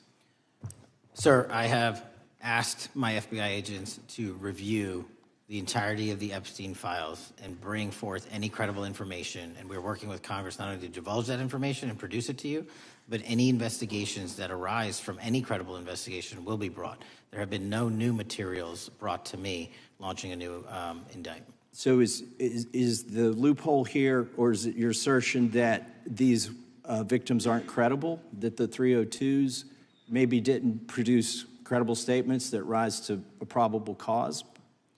It's not my assertion, sir. It's the assertion of two different United States attorneys' offices from 3 separate administrations who investigated those same materials in lifetime. Are the 302 documents in the FBI's possession? They reviewed all that, yes, sir. And so have you reviewed those 302 documents where the victims name the people who victimized them? If I personally know, but the FBI has. So how can you sit here and in front of the Senate and say there are no names? I said I named one today. I said we are not in the practice at the Department of Justice FBI of releasing victims' names. That is not what we do. We are also not in the habit of releasing incredible information. That's not what we do. But multiple authorities have looked at the entirety of what we have. Okay, I got to move on here. Were you present when the AG had the White House event when she released the binders to social media influencers? I was, yes. So if you're willing to meet with social media influencers who stood to benefit from the sensational and sad stories of these victims, will you meet with the victims as well? The FBI will meet with anyone who has new information. Will you personally meet with them? The FBI and the professionals who are handling the cases will. Were you instructed that it was important to release the documents to the Oversight Committee on the day of my introduction of the discharge petition to release these files? I don't know what day that was, so no. Well, they were released that day, and there were victims' names who weren't redacted because they were in such a rush, and the victims are not happy about that. Have you investigated any of the CIA connections? Have you seen the CIA file on Jeffrey Epstein? And if you wanted to see it, would they show it to you? Well, I can speak for the FBI, and that's presuming there's a CIA case file. And I've reviewed everything that the interagency, not I, the FBI, that was provided to us. Would you be willing to look at the CIA file on Jeffrey Epstein? If there is such a file, and if it has not already been turned over to the FBI will look at any new investigative leads. Have you made any progress on the pipe bomb investigation January 6th? And have you made any progress on the motive of the Las Vegas shooter? As to the first, it's an ongoing investigation, and we have made progress. As to the second, sir, I'll have to get back to you. All right, thank you. I yield back. Mr. Chairman, I have a unanimous Gentleman consent yields back. request. Unanimous consent request from the gentleman from New York. I ask unanimous consent to introduce an unsigned memorandum from July 7, 2025 that says we did not uncover evidence that could predicate an investigation against uncharged third parties with the insignia of the Department of Justice and the FBI. Without objection. Mr. Chairman, I have a unanimous Gentleman from Georgia. consent request.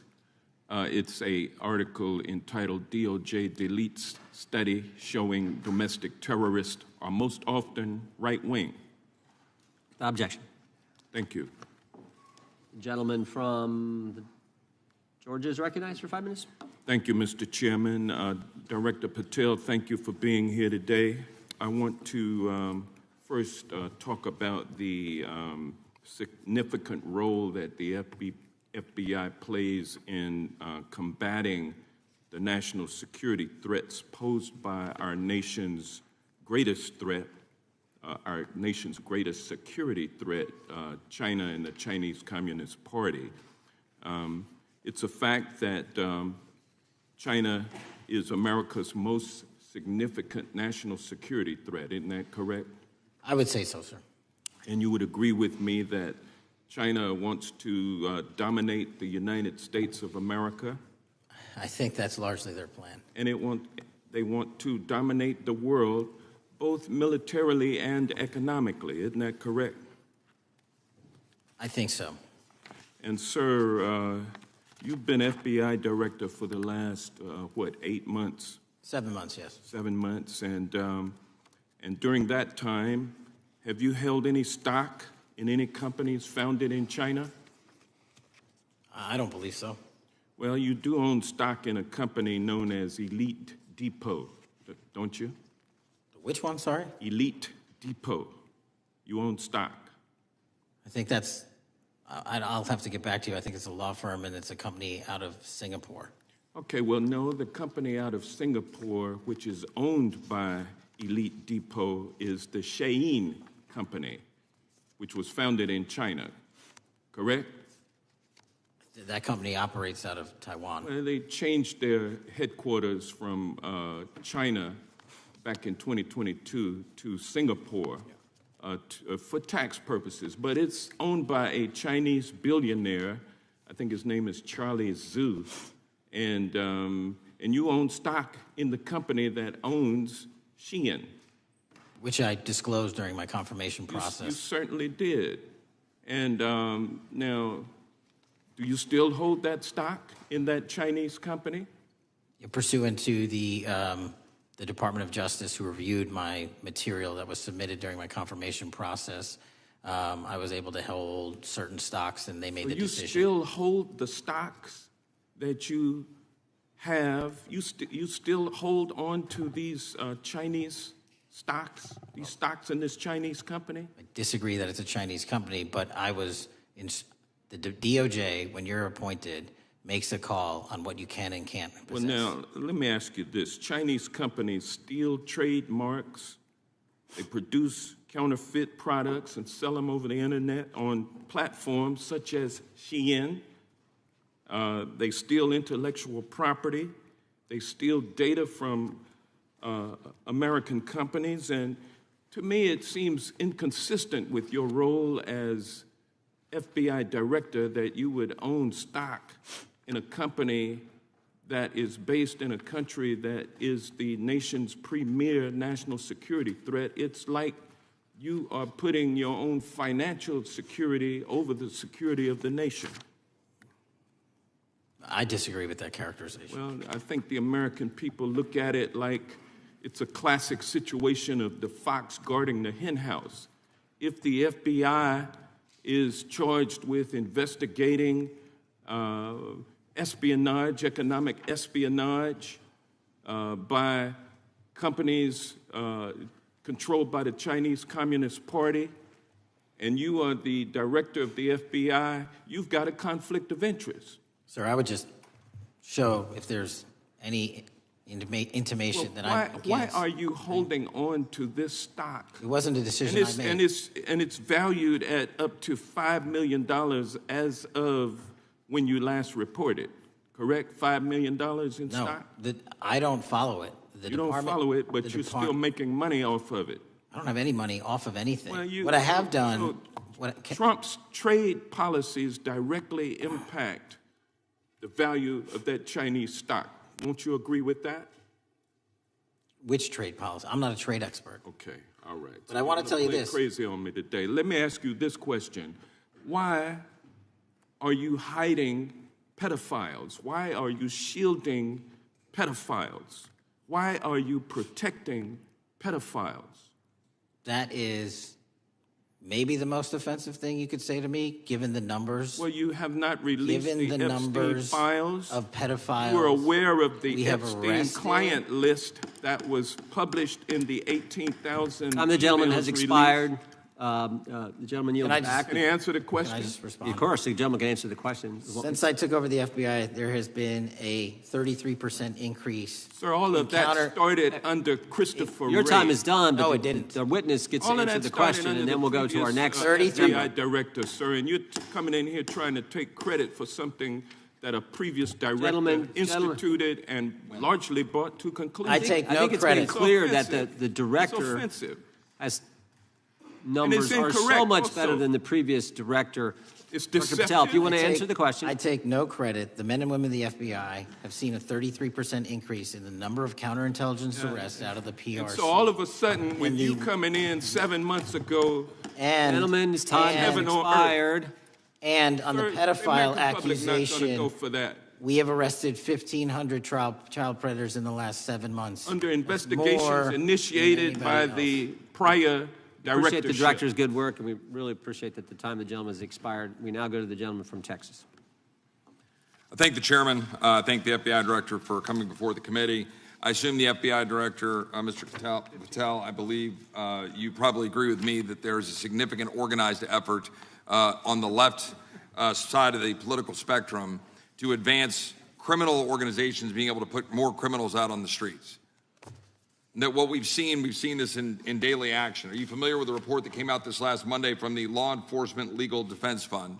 I'm not familiar with that, sorry. So this report came out this past Monday, and it said that significant amount of the money flowing out of George Soros and other leftist organizations and funders has been funding DAs and prosecutors, and quote, many of these DAs had never managed an office, prosecuted a criminal case, developed organizational policies.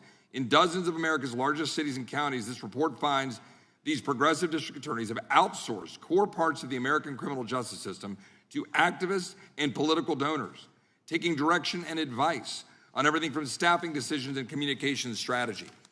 Organizations, it's a complex web of donors going in through these organizations to put radical DAs and prosecutors out there, putting criminals on the streets. Does the FBI director agree that this exists and is a problem? I will accept the factual representation, and if that exists, it is a problem. The organizations such as TIDES, the Fair and Just Prosecution, Brenner Center for Justice, Partnership for Safety and Justice, the Vera Institute of Justice, the amount of dollars flowing from George Soros through and to these organizations and to the various prosecutors that have resulted in increased crime on our streets, including the brutal murder of the Ukrainian refugee in Charlotte. I bring that up because that is one component of the problem. In addition, we have an organized effort targeting our border. The NGOs, the nonprofits and the deep pockets, the United Nations, charitable organizations, and a long list of over 250 organizations that the Center for Immigration Studies put out that lays out a complex web of organizations that were moving people into our country, knowing that they're dangerous, knowing that they're criminal, associated with taxpayer dollars flowing through the United Nations and donor dollars flowing through organizations, including ostensibly religious ones, putting these dangerous individuals on the street that resulted in fentanyl in our communities, that resulted in the death of Jocelyn Nungare, of hundreds, thousands even, as the director testified, 100,000 people dying from these narcotics every year. All of this in an organized effort, a complete effort by the radical left to use taxpayer dollars and these dollars to put people on our streets. In addition, the extent to which we've seen now with the Southern Poverty Law Center and their hate map targeting, for example, the Family Research Council, where we had a shooting right here in DC over a decade ago, putting Charlie Kirk, putting a target on TPUSA, Antifa, other radical organizations that are very specifically organized in targeting conservatives and ordinary Americans. Well, how about the organized effort to infiltrate our schools and advance a transgender agenda? and advance a radical agenda, perhaps one that we will see exposed further in the individual that actually shot Charlie Kirk. So here's my question. Will you as the director, and are you as the director, pursuing all legal channels to follow the truth wherever it may lead on this organized effort, one?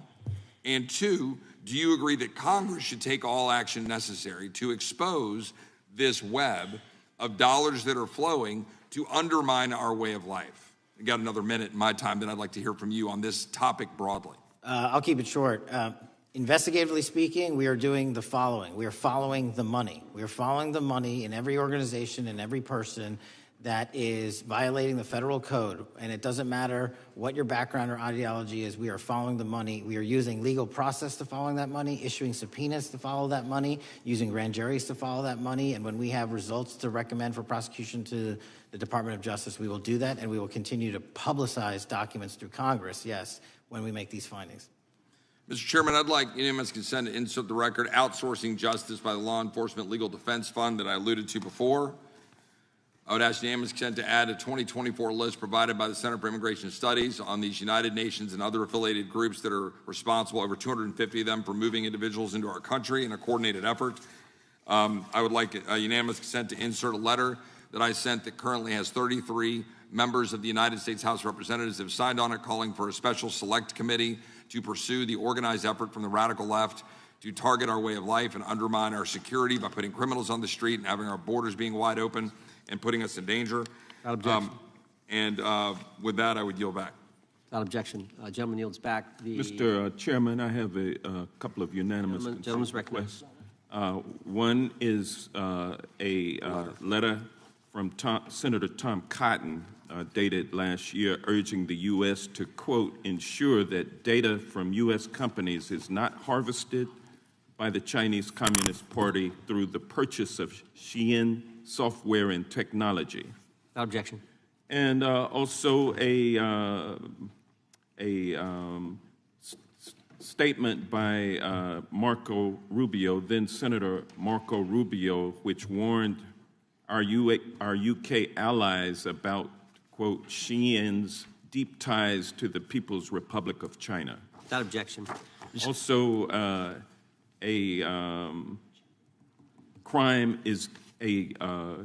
the record crime is down in 2025. Trump doesn't deserve credit, which demonstrates that the crime rates have been decreasing since 2023, which was published by the Vera Institute.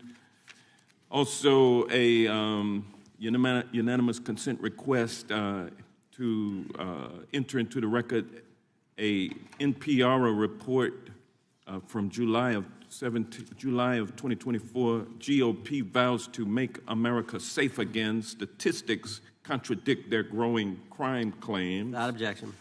Also, a report out of the American Presidency Project dated January 17, 2025, record low crime during the Biden-Harris administration. Without objection. Also, Joe Biden is correct that violent crime is near a 50-year low, which was a PolitiFact publication of May 2024. And last but not least, a FBI releases 2024 reported crimes in the nation statistics. These are FBI statistics published on August 5th, 2025, which details decreases in murder, rape, aggravated assault, and robbery in 2024. Without objection. Gentleman from Kentucky is recognized for unanimous consent. Mr. Chairman, I ask unanimous consent to submit two sets of documents. The first is a series of emails from the victims of Jeffrey Epstein. They are making FOIA requests to get their own FBI files and not having any success. So I want to bring attention to that by submitting that to the record. The second document that I want to submit to the record, for the record, I know we don't usually read these. This one's not readable. It's completely redacted for the most part, the first 50 pages. This is actually the search warrant that was served on James O'Keefe for a diary that he had already given to the government 2 months before. And as it turns out, there were no indictments here, yet he still doesn't know why he was raided, and I think he deserves to know. So, Without objection. Thank you. The chair now recognizes the gentleman from California. Director, the first time you saw Donald Trump's name was in the Epstein files. Did you close the files or keep reading? I have reviewed not the entirety of the files, so I have. You haven't reviewed all of the Epstein files? Personally, no. You're the director of the FBI. This is the largest sex trafficking case the FBI has ever been a part of. Buck stops at the top, and your testimony today is you have not reviewed all of the files. What I've been doing is been busy providing the safest country this country has seen in modern U.S. history in historic speed, because the men and women of the FBI are given the resources to reduce the homicide rate, to reduce the drug trafficking rate, to reduce the amount of children that are being trafficked, and the number of pedophiles. It sounds like those children being trafficked would appreciate the director reviewing the files. You said you don't know the number of times Trump's name appears in the files, so it could at least be 1,000 times. Is that right? The number is a total misleading factor. We have not released number at least anyone's be 1,000 name. times? We have not released anyone's Could it name in at the least Epstein be files 1,000 that times? has not been credible. Director, And could it at we have least be 1,000 released times? every piece of legally permissible information. Okay, you can so- characterize the numbers however you want it. Reclaiming my time, Director. It sounds like if you don't know the number, it could at least be 1,000 times. Which It's not. leads me- It's not. Is it at least 500 times? No. Is it at least 100 times? No. Then what's the number? I don't know the number, but it's not that. Do you think it might be your job to know the number? My job is to provide for the safety and security of this country. My job is not to engage in political And that innuendo includes protecting so you can sexual go out to the assault sticks and get your 20-second hit in your fundraising reclaiming my article. time, But Director. keep going, reclaiming your time, because the Director, people of California If are being Trump- if the underserved by president- your If the representation. president is not implicated, why not release everything that involves We have released everything, the president and anyone else's side, that is credible and lawfully be able to be released. Your fixation on this matter and baseless accusations that I'm hiding Also child Mr. Mass's pedophiles is disgusting. interest. Anyone that says that needs to look at the stats alone. And go back to the state of California, who's receiving the biggest surge in FBI resources through my redeployment, because the cities of Los Angeles, San Diego, and San Reclaiming Francisco my time, need it. Director. Remembering your oath to tell the truth, did you ever tell Donald Trump his name is in the files? I have never spoken to President Trump about the Epstein files. Did you ever tell the Attorney General that Donald Trump's name is in the Epstein files? The Attorney General and I have had numerous discussions about the entirety of the Epstein files and the reviews conducted by our team. Did you tell the Attorney General that Donald Trump's name is in the Epstein files? And we have released where President Trump's name is in the It's a simple attorney's question. file. Did you tell the Attorney General that the President's name is in the Epstein files? During many conversations that the Attorney General and I have had on the matter of Epstein, we have reviewed. The question is painstakingly simple. Who Did you can tell the Attorney General that Donald Trump's name is in the Epstein files? Yes or no? Why don't you try spelling it out Yes if you're or going to mock no, me? Director? Use the alphabet. Yes or no? No? A, B, C, Director, D, E, F? it Don't sounds wanna like do you it? don't want to tell us. Did you tell the Attorney General that Donald Trump's name was in the Epstein files?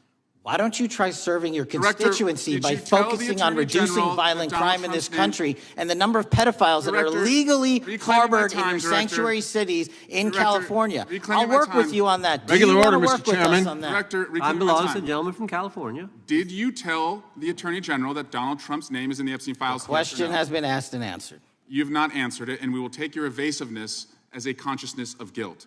Director, did Donald Trump ever say to you, just find and release the entire truth? Don't worry if I'm in it. The instructions from the administration were to release all credible information, and we have done that. Did Donald Trump ever provide information about Jeffrey Epstein as an informant? Donald Trump has not been, and I can only speak for the FBI, an informant of the FBI. So, Director, you've played this cute shell game where you say you can't release everything because the court has said that it legally is not allowed to be released, but the court calls bullshit. Judge Richard Berman said that when you went to the court, quote, information contained in the Epstein grand jury transcripts pales in comparison to Epstein investigation information and materials in the hands of the Department of Justice.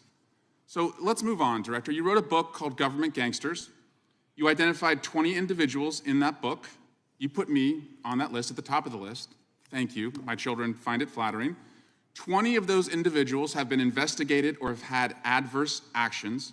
Director, considering that you have identified these people as, quote, government gangsters, will you recuse yourself from making any investigation decisions about these individuals? Anyone that has been terminated at the FBI has been done so the because question they failed again, to meet the muster in their Director, constitutional I will obligation. work on the audio-visual capabilities. I'm of going to folks that borrow don't your even hear me. terminology and call I'm reclaiming bullshit my on your time. entire career in I'm Congress. reclaiming my It time, has been Director. a disgrace to the American Director, people. I'm reclaiming my time. You can reclaim your Will you time all you recuse want. yourself? Mr. Chairman, you're going to allow a witness to speak this way? Mr. Chairman, would you recuse yourself, The gentleman has no time. Mr. Chairman, would you admonish the witness not to insult members? The gentleman has no time. Mr. Chairman, just committee will remember. Quick point of order. Could the gentleman be extended an additional 20 seconds to complete his thoughts since the witness decided to interrupt him continuously? And the witness will be able to respond if he wants. We'll make sure Thank he has you. time to do that. My question Gentlemen, is, continue. will you, Director, recuse yourself, yes or no, from investigating or making decisions about the 60 individuals, including myself, that you identified as government gangsters? Yes or no? Time of the gentleman has expired. The witness may respond if he would like. And the answer was no, as I heard.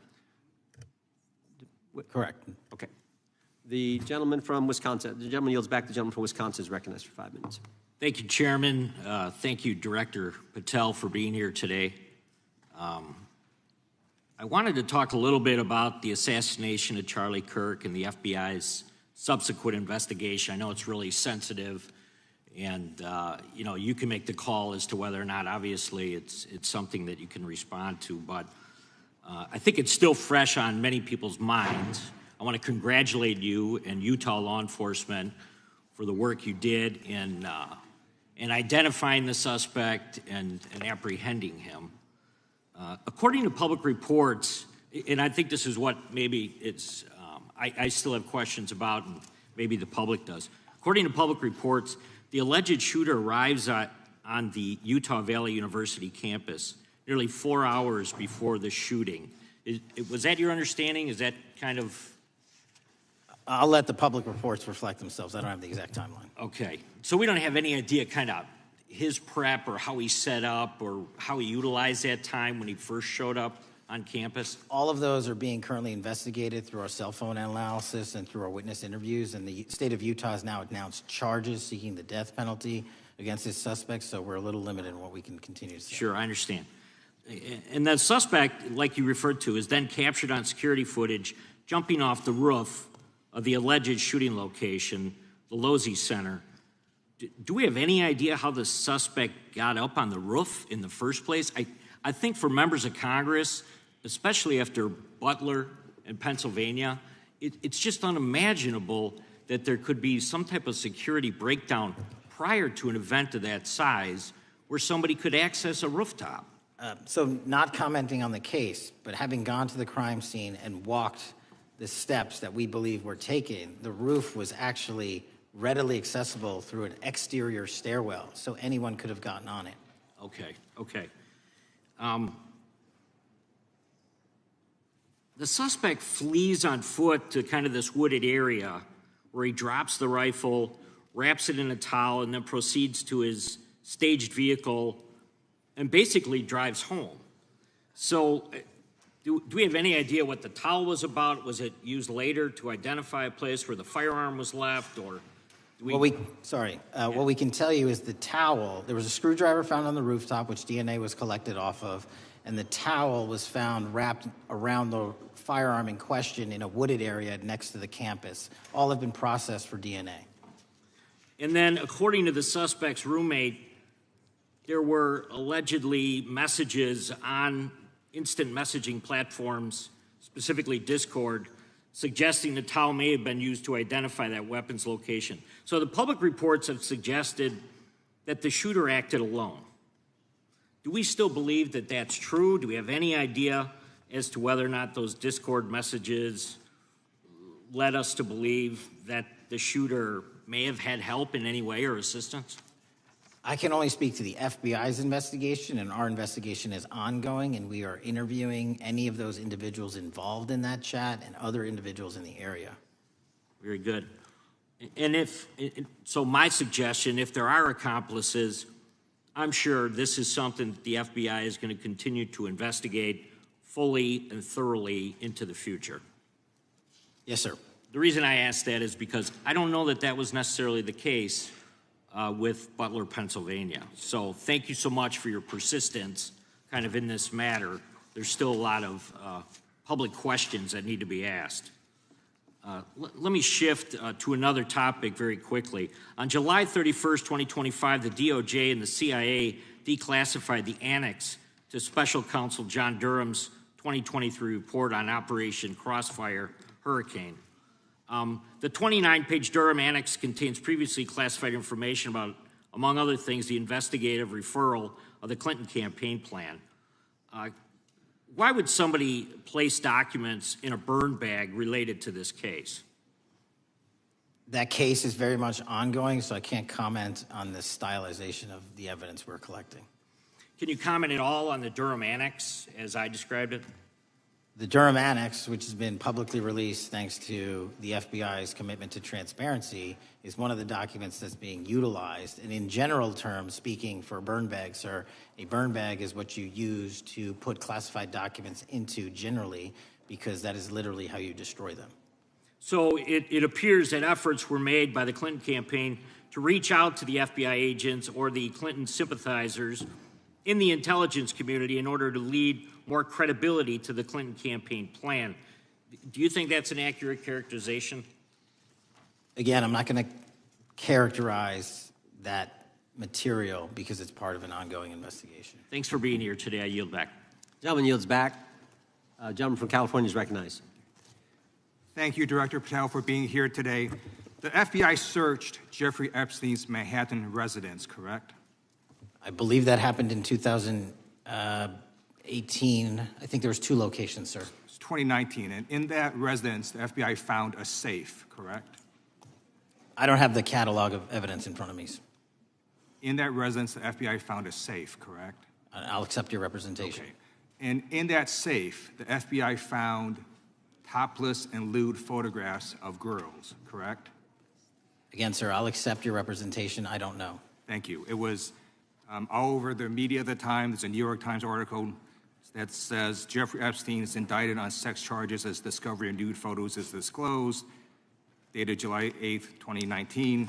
And the Times reports a trove of lewd photographs of girls was discovered in a safe inside financier Jeffrey Epstein's Manhattan mansion. Author Michael Wolff has conducted numerous interviews of Jeffrey Epstein.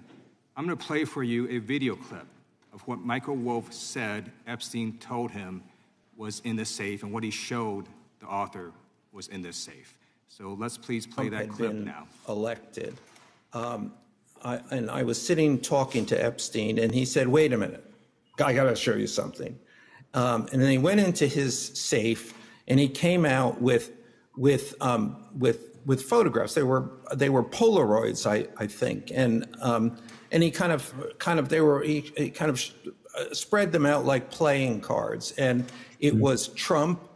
I mean, I think there were a dozen of them, and it was Trump with girls of an uncertain age at Epstein's Palm Beach house, where all of the things that he would ultimately be accused of took place. And I remember very vividly 3 of them. There are 2 in which Trump is, the girls, topless girls, are sitting on Trump's lap.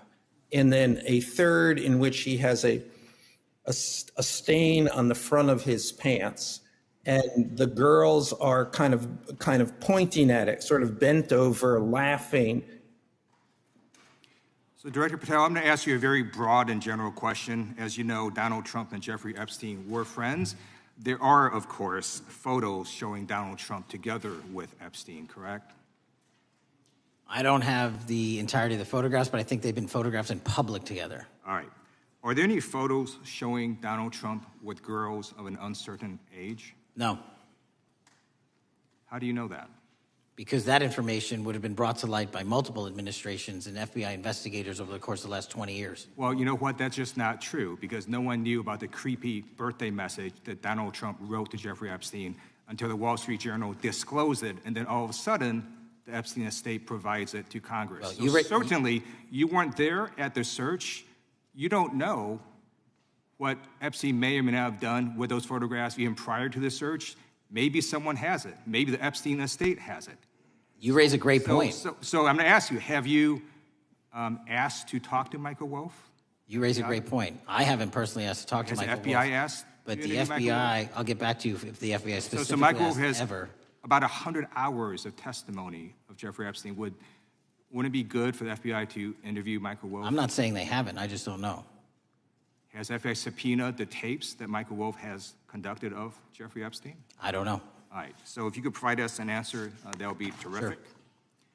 Sure. Well, let me ask you this question then. Have you looked at all the photos in Epstein files? I have looked at all the information that the investigators who investigated this case have provided to run out credible leads. And in the Epstein files, was there that creepy birthday message that Donald Trump had written to Epstein? No, that's what I was trying to tell you. You raise a great point. The estate of Jeffrey Epstein has a voluminous amount of information that they have not released before. Okay, so that's great. So wouldn't it be great if FBI subpoenaed the estate of Jeffrey Epstein for all that information? The estate is under no obligation to provide that material, even pursuant to a subpoena. That's a great point. Yeah, that's just false. Okay. That's just false. You're the frickin' FBI. You can subpoena the information from the estate, and you better do that. That's literally not how it works. I'm going to move on now and talk about Epstein's client list. You confirmed that exists. Attorney General Pam Bondi confirmed earlier this year that exists. So I just want to ask you a simple question. Is Prince Andrew on Epstein's client list? The material related to Prince Andrew has been made public. Is Prince Andrew on the client list? We have released the index of names that were in Jeffrey Epstein's. Is Donald Trump on Epstein's client list? The index has been released, and the index will speak for itself. So I'm just going to say, America is a huge red flag. The FBI director could not answer whether Donald Trump was on Epstein's Gentleman's time client has list. expired. I Chair yield now back. recognizes the gentleman from Virginia. Thank you, Mr. Chairman. I want to thank the director for being here and for his work over the last several months, removing the taint of partisanship that has infected the intelligence community over the past several years under the last administration, under the last several directors, standing up for law enforcement, standing up for the brave men and women who work in your agency. But to set the record straight, we have to correct the record. And the record, early days of the first Trump administration saw a dramatic spike in news stories that contained sensitive and sometimes classified details about the FBI's bogus Russia probe, about a leak a day. It's unacceptable that senior FBI officials coordinated to leak classified information to try and harm President Trump. Documents produced to the committee in August of this year revealed that the FBI interviewed a former intelligence committee staffer who gave details on a systematic process through which leaks of classified information were affected by then Chairman, now Senator Adam Schiff. Were these findings escalated within the Bureau's chain of command, and if so, to what level? Sorry, were the findings escalated? Were these findings that were given to us escalated within the Bureau's chain of command, and if so, what level? Did you receive this information? That entire matter is currently under investigation by the people at the FBI that handle leaks of classified information. All right, it's good to know that there is an ongoing investigation. Can you tell me whether these leaks to the media compromised any ongoing FBI investigations during the Trump-Russia probe? I can tell you, generally speaking, the leaks of classified information are detrimental to any work the FBI is doing. Now, former Director James Comey testified before the Senate Judiciary Committee that he had never been an anonymous source, nor authorized anyone to be an anonymous source in news reports about matters relating to the Trump investigation or the Clinton investigation. Was Comey's testimony true? In reference to Director Comey, I'm very limited in what I can say because of what the current status of those matters are with the FBI and the Department of Justice. When I am able to make those public, I will. Can you tell me if there's an ongoing investigation there? Again, without identifying any individuals related to the information you're generally speaking about, there is an ongoing matter that has been under review by the Department and the FBI for some time. Because we know that the documents that we received last month revealed that former Director Comey used Columbia University law professor as a conduit to leak stories to the media that contained classified information. Let me move on to the way that the FISA process was weaponized by past directors. Prior to your confirmation, you raised concerns about government misuse of FISA, including Section 702, stating that FISA was in need of major reform. Specifically, you highlighted that the FISC report that the FBI had conducted 278,000 improper searches of the FISA database. Do you remain concerned about governmental abuse of FISA in Section 702? I'm always concerned, but what we've done since I became FBI director is implement new audit systems. We are nearing 100% review of the 702 query system that you are specifically referring to, and we've also eliminated anyone that has ever touched that database that has in any way made a mistake, whether intentional or not. And we have also identified a system in which those going forward who misuse the 702 system, they don't get 2 strikes. They get 1 and you're done. Okay, I'm glad you mentioned you're continuing to audit because, as you know, in May, the New York Times reported you closed the FBI's Office of Internal Auditing. Can you explain why you decided to close this office? Yeah, because under the new restructuring of the FBI, to save resources, there were 2 different places doing the exact same thing. We have a specific division dedicated to audits. I didn't need another audit system doing the audits again. And so we folded some of those folks with their expertise into our specific division and then took the rest of those folks and are moving them out across the country. Under previous FBI leadership, FBI agents were found to have lied to the FISC. There have been hundreds of thousands of violations of the querying standards. In light of past violations, what action is the FBI taking to ensure that similar abuses do not occur in the future? Exactly what I've outlined. You cannot have access to the 702 query system if you improperly queried that system at all at any time in your career. Okay, at a Senate hearing 2 years ago, your predecessor, Director Wray, testified FBI had previously purchased U.S. phone geolocation data for a specific national security pilot project and further stated that the project had not been active for some time and that the FBI relies on court-authorized process to obtain location data from companies. Does the FBI purchase location data or any other data of Americans from data brokers? I don't believe so, but I'll get back to you. Thank you. That'd be important. I appreciate that. I yield back. Gentleman yields back. Gentleman from Washington is recognized. Thank you, Mr. Chairman. Mr. Patel, before you joined the FBI, you had very strong opinions about what the FBI was hiding regarding Jeffrey Epstein. In a September 2023 interview with Glenn Beck, you said the Black Book is under the, quote, direct control of the director of the FBI. In December 2023, you said, let us know who the pedophiles are. Even for a short time after becoming FBI director, in February of 2025, you tweeted, quote, there will be no cover-ups, no missing documents, no stone left unturned. In June, you told Joe Rogan, quote, we've reviewed all the information, we're going to give you every single thing we have and can. But then suddenly in July, everything changed. You and Attorney General Pam Bondi released one video and said that there was nothing more to see. Your July memo says you uncovered more than 300 gigabytes of data and physical evidence, but that you had decided no further disclosure would be appropriate or warranted. That is a quote. I think what happened, Mr. Patel, is that suddenly you discovered that Donald Trump's name was all over these files, and you started a giant cover-up. So you are under oath, Mr. Patel. You just testified to Mr. Swalwell that you did not speak to the president about the Epstein files. To your knowledge, did Attorney General Pam Bondi speak to the president about what was in the Epstein files?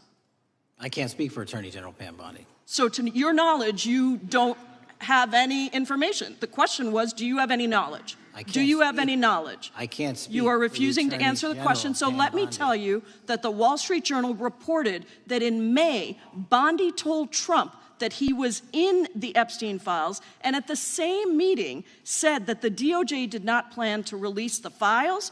Yesterday, you testified to Senator Kennedy that there was, quote, no credible information that Epstein trafficked girls to anyone else, and that you have, quote, continuously and publicly asked the public to come forward with more information, and we'll look into it. Today, in response to Mr. Massey's question, you appear to say that the survivors were not credible. These are survivors. That's not at all what I said. Okay, great. I'm going to ask you this in a second, but let me tell you about the survivors, and let's bring them up here into the room. These are women who came to the Hill and testified that they were groomed and raped at the age of 14 and 16 years old, and they called to meet with the president and to meet with the FBI and to have people investigate their claims. Some of them have never testified before. If you are so interested in getting the public to submit any information, why have you not met with them? You said you haven't met with them. Have you met with them? I'll give you one more chance. My job as the FBI director is to Is invite the all answer yes or investigative no leads. to whether or not you met with these women who were sexually abused and raped?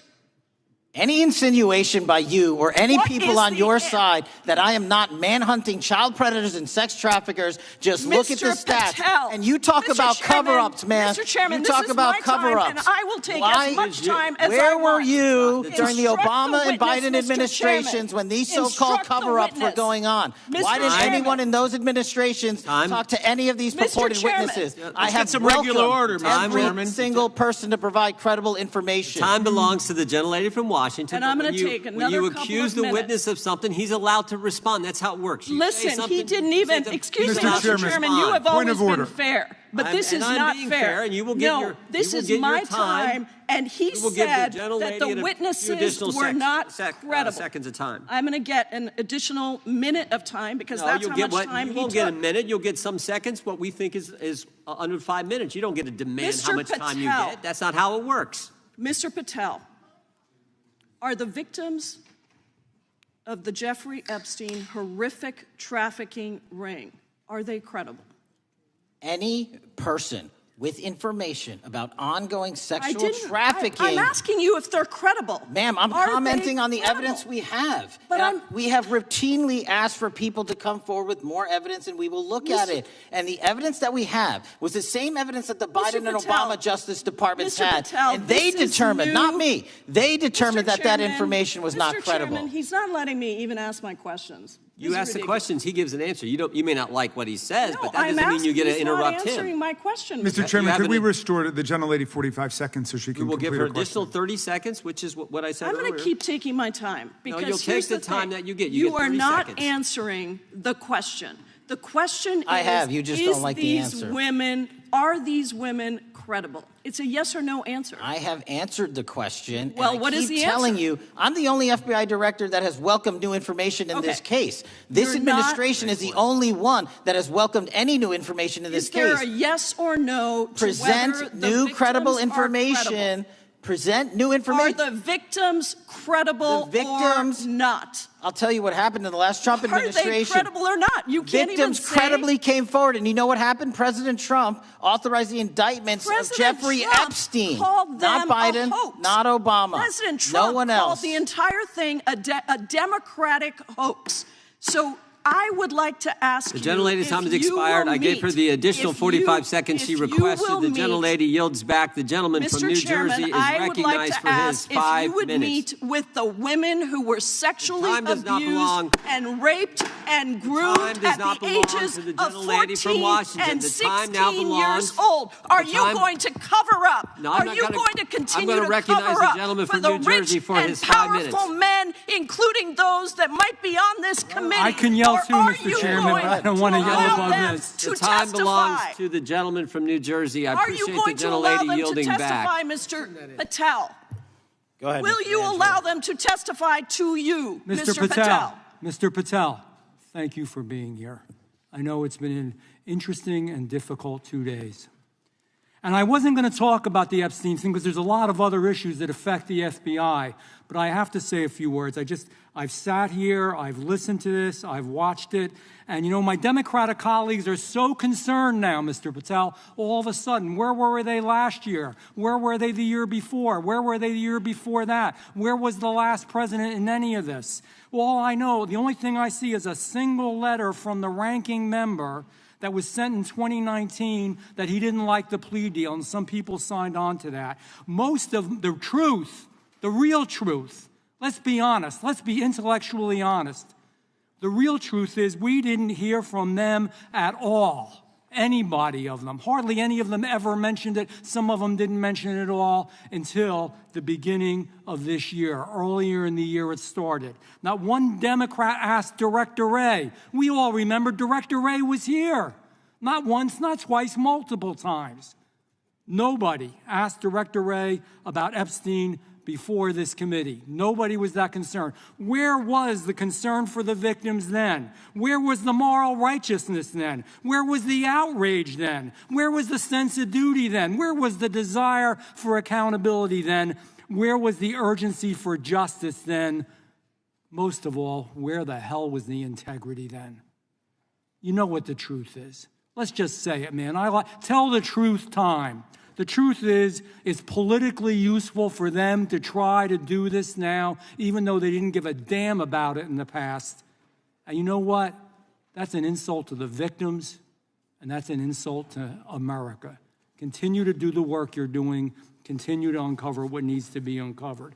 One real quick thing before I say anything to 9/11. We know that was mishandled by the past director and by the past FBIs. There are family members here. There are family members who are concerned. God Almighty, we want to get to the truth of that. I ask you, please, to meet with them, to talk to them, and to investigate this with truth. You know, in the Biden administration, we went through a very dark and difficult period of time. The FBI trust was broken with the people. Catholics were, this is the stuff we've been talking about, were labeled radical threats for praying in their churches with their rosaries. Parents at school boards were called terrorists for standing up for their children. Hindu holy men in New Jersey. We have the largest Hindu temple in the world. They were attacked. They were put up against the wall with guns to their heads. So it isn't just a Catholic or Christian thing. American Jews were targeted in colleges and universities, and a lot of folks in the FBI, in the past FBI, not this one, didn't give a damn. We can't go back to targeting religion. We can't go back to silencing free speech. The Biden administration did that. So I got questions for you. Hopefully thoughtful questions that you can answer for us in a thoughtful way. How is this FBI now, under your leadership, how are we restoring trust for Catholics, for Hindus, for Jews, for parents, for all the other, for just American people?